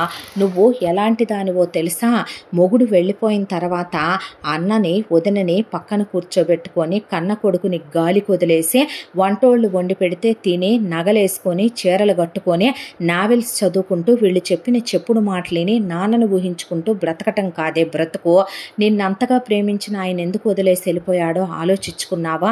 నాన్నగారు వచ్చి 5 సంవత్సరాలైందే, ఆయన నిన్నిలా చేశానని రిగ్రెట్ ఫీల్ అయి వస్తే నేనే నాన్నని ఇంటికి రమ్మనమన్నా రానని ఆయన వేరే ఉంటుంటే నేనే తీసుకెళ్ళి ఆయన ప్లేస్లో ఉంచాను తాత అంటూ ఉండగా డ్రైవరు విశ్వనాథన్ తీసుకొని వచ్చేసరికి మండోదరి అలా నిలబడిపోయింది. నువ్వేదో మంచిదానివి, నేనే తప్పు చేశాను అనుకున్నాను కదా, ఈరోజు నువ్వెందుకు ఇంత దిగజారిపోయే అబ్బాయి ఇష్టపడ్డ అమ్మాయిని అలా మాట్లాడావనేసరికి బిక్క చచ్చిపోయింది మండోదరి. అసలు నిన్ను నేను అనుమానించడానికి కారణం ఎవరో తెలుసా, నీ ప్రియమైన అన్నయ్య వదిన కలిసే నేను రోజు రాత్రి టెర్రస్ మీదకి వెళ్ళి డ్రింక్ చేసేవాడినే. ఆ డ్రింక్ చేసేటప్పుడు నువ్వు పైకి రావు. ఆ టైంలో మీ అన్నయ్య నాకు పెగ్ ఫిక్స్ చేస్తూ మీ వదిన పెళ్లికి ముందే నువ్వు చెడు తిరుగుళ్ళన్నీ తిరిగావని, నీకెన్నో కడుపులు తీయించారనే, నీ విటులనే, వాళ్ళు వీళ్ళు నీ కోసం వస్తున్నారనే, నాకెంతో మందిని నువ్వు వెనక్కెళ్ళి మాట్లాడుతున్నావనే, నీ గదుల్లోకి పంపించి నువ్వు నిద్రపోయేటప్పుడు బయటికి రావటం చూపించి నువ్వెంతో మంది మగాళ్ళతో కులుకుతున్న ఫోటోలు వాళ్ళు నాకు తీయించి చూపించారు. చూపించే వాటన్నిటినీ చూసే నేను నిన్ను నమ్మలేదు. నువ్వు చాలామందితో మాట్లాడటం చూసే నిన్ను అనుమానించాను. అసలు ఇదంతా జరగటానికి కారణమే నీ అన్న, నీ వదిన. నువ్వు నేను దూరం అయిపోవటానికి కారణమే వీళ్ళు అనేసరికి మాధవరావు కూర్చుండిపోతే మండోదరే అన్నా వదినల్ని కొట్టి ఎందుకు ఇలా చేశారంటే నువ్వే బాగుపడతావేంటే, నువ్వే అనుభవిస్తావా ఏంటి, నీ అడ్డు తప్పించాలనుకున్నావు, మేము ఇంట్లో తిష్టయ్యాలనుకున్నావు, అసలు నీకు పిల్లలు పుట్టడమే మాకు ఇష్టం లేదు, అసలు నిన్ను ఊరందరి ముందు వేస్యం చేసి గెంటే అంచాలనుకున్నావు, నువ్వు పోతే మేము ఏకఛత్రాధిపత్యం ఏలాలనుకున్నావు, ముసలోడు కొడుకునే గెంటుతాడని మాకేం తెలుసు అనేసరికి ముందు వీళ్ళని ఇంట్లో నుంచి బయటికి గెంటేసిన తర్వాత నువ్వు ఒక అమ్మవే, నిన్ను ఏమనుకోవాలి తాత, నువ్వు కూడా అంత నిర్దాక్షిణ్యంగా తన మీద నిందేస్తుంటే ఎలా ఊరుకున్నావు, తన గురించి నాకు గతం చెప్పలేదని ఎవడు చెప్పాడు, నేనేమైనా పతివ్రత పురుషున్నా, నేను వెళ్ళి లూసీ అనే ఒక అమ్మాయితో కొన్ని సంవత్సరాలు లివ్ ఇన్ రిలేషన్షిప్లో ఉన్నాను, ఆ అమ్మాయితో నేను రోజు ఫిజికల్గా క్లోజ్ అయ్యాను, మగాడు చేస్తే కాదు తప్పు, తండ్రి పెళ్లి చేస్తే ఒక ఆడపిల్ల వెళ్ళి నరకం అనుభవించి వస్తే నువ్వు ఆడజన్మెత్తి ఆడదాని వయ్యుండి ఆడపుటక పుట్టి అర్థం చేసుకోవాల్సింది పోయి అలా మాట్లాడావంటే నిన్ను తల్లి అంటారంటే ఒక ఆడదాన్ని పట్టుకొని అనాల్సిన మాటలు అవేనా, తను నాతో పడక పంచుకోవటం నువ్వు చూసావా, నాన్నలేని ఇన్నేళ్ళు ఎంతమందితో పడక పంచుకున్నావు, తాత నేను ఇంట్లో ఉండంగా అనేసరికి విశ్వనాథ్ నువ్వు చేయాల్సిన పనులు కాదిదే, అసహ్యం వేస్తుంది నిన్ను చూస్తే అనేపాటికి సగం చచ్చిపోయింది మండోదరే. దాంతో ఒక్క క్షణం కూడా సఖిలేంది నేను బ్రతకనని విష్ణు అక్కడి నుంచి బయలుదేరి వెళ్తే మేము వస్తాం పదమని వెనకాల ఇంకొక కారులో మాధవరావు, విశ్వనాథు, మండోదరి తప్పు చేశాను మామయ్య అనే ఆయన కాళ్ళు పట్టుకుంటే వద్దమ్మా, నాకు అసలు ఇవన్నీ విని తలంతా బరువెక్కిపోయిందే, నీ అంత గొప్ప ఉత్తమరాళ్ళైన ఇల్లాళ్ళని నేను చూడలేదంటే కారు డ్రైవ్ చేస్తూ విష్ణు నీకో విషయం తెలుసా, సీతా మండోదరి ఇద్దరూ పతివ్రతలే, రాముడి వల్ల సీత గౌరవం పెరిగితే రావణాసురుడి వల్ల మండోదరిని ఎవరూ గుర్తించరంట, నాన్న గొప్పవాడే కావచ్చు, నిన్ను అనుమానించిన నాన్నకి ఎలా నా దృష్టిలో ఒక విలువ లేదో, ఎలాగైతే కనుక ఇన్నాళ్లుగా నువ్వు ఒక తల్లిగా నీ బాధ్యతలు నిర్వర్తించలేక పోయిన భర్తనే నువ్వు ఒక భార్యగా ఆరాధిస్తున్నాను ప్రేమిస్తున్నాను అనుకొని నీ అన్న వదినల చెప్పుడు మాటలకి చెవులొగ్గి తలొగ్గావో నువ్వు సత్యం నా దృష్టిలో అనేసరికి చచ్చిపోయింది. అక్కడికే వెళ్ళేసరికి సఖీ వాళ్ళు ఇంక ఈ ఊరు నుంచి వెళ్ళిపోవాలని వస్తానని బ్యాగులు సర్దుకొని రైల్వే స్టేషన్కి వెళ్ళిపోయారు. పక్కింటి వాళ్ళు వెళ్ళిపోయారు బాబు, ఇల్లు ఖాళీ చేసి అనేసరికి పరిగెత్తుకుంటూ రైల్వే స్టేషన్కి వెళ్తే ఉందో వెళ్ళిపోయిందో అనే దాంతో ఇక ట్రైన్ ఎక్కబోతున్నారు. ఆ అమ్మాయి చెయ్యి గట్టిగా పట్టేసుకుంటే వదులు విష్ణు నా చెయ్యి అనేసరికి ప్లీజ్ అమ్మ పెద్దోడిని అడుగుతున్నాను, వద్దండి, మీరెంత గొప్పవారంటే మీ కళ్ళ ముందే ఇంకొక మగాడు నన్ను కొట్టి తీసుకెళ్తున్నా, విడాకులైపోయిన తర్వాత వాడికి నాకు ఎలాంటి సంబంధం లేదు, అసలు గతం ఏదైనా కానివ్వండి, మీ మనవడు ప్రేమిస్తున్నాననే నాకు చెప్పలేదు, అంతా నాదనుకున్నాను, కష్టపడ్డాను, మీ బిజినెస్లో జరిగిన అవకతవకలన్నీ బయట పెట్టాల్సిన అవసరం నాకు లేదు, నా జీతమే నేను తీసుకొని పనిచేశానండి, కానీ మీరు తాతగారు అనుకున్నానా, అదే మీ కోడలు అయితే మీ కొడుకంటే న్యాయం మాట్లాడిన మీ నోరు నా విషయంలో మాట్లాడలేకపోయిందే, మీ పెద్దరికానికే నేను ఇంతకన్నా విలువిచ్చి మాట్లాడలేను అనేసరికి విశ్వనాథ్ మాట్లాడబోతూ ఉండగా అమ్మాయి చూసిన చూపుకే తల ఉంచేశాడు.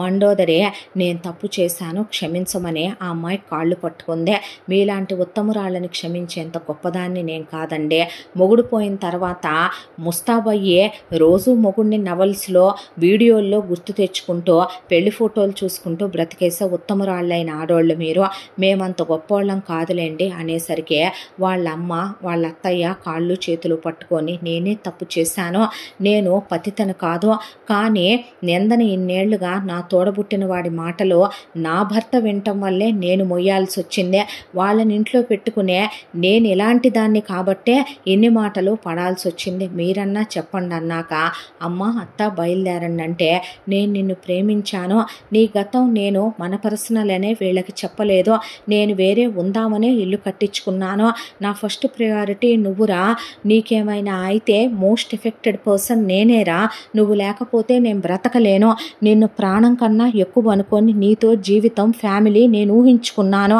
అసలు నీకు జరిగింది నేను ఒక ఏదో పెద్ద గతమనే నేను అనుకోలేదురా, నేనుండాలి నీ పక్కన నేను ఉంటాననే అనుకున్నాను, ప్లీజ్ నన్ను వదిలి వెళ్ళొద్దు, నువ్వు ఈ ట్రైన్లో వెళ్తే నేను ఇదే ట్రైన్ ముందు పడి సస్తానని ఆ అమ్మాయి కాళ్ళు పట్టుకొని గడ్డాలు పట్టుకొని ఆ అమ్మాయిని ఆపేసి ఇంటికి తీసుకెళ్లారు.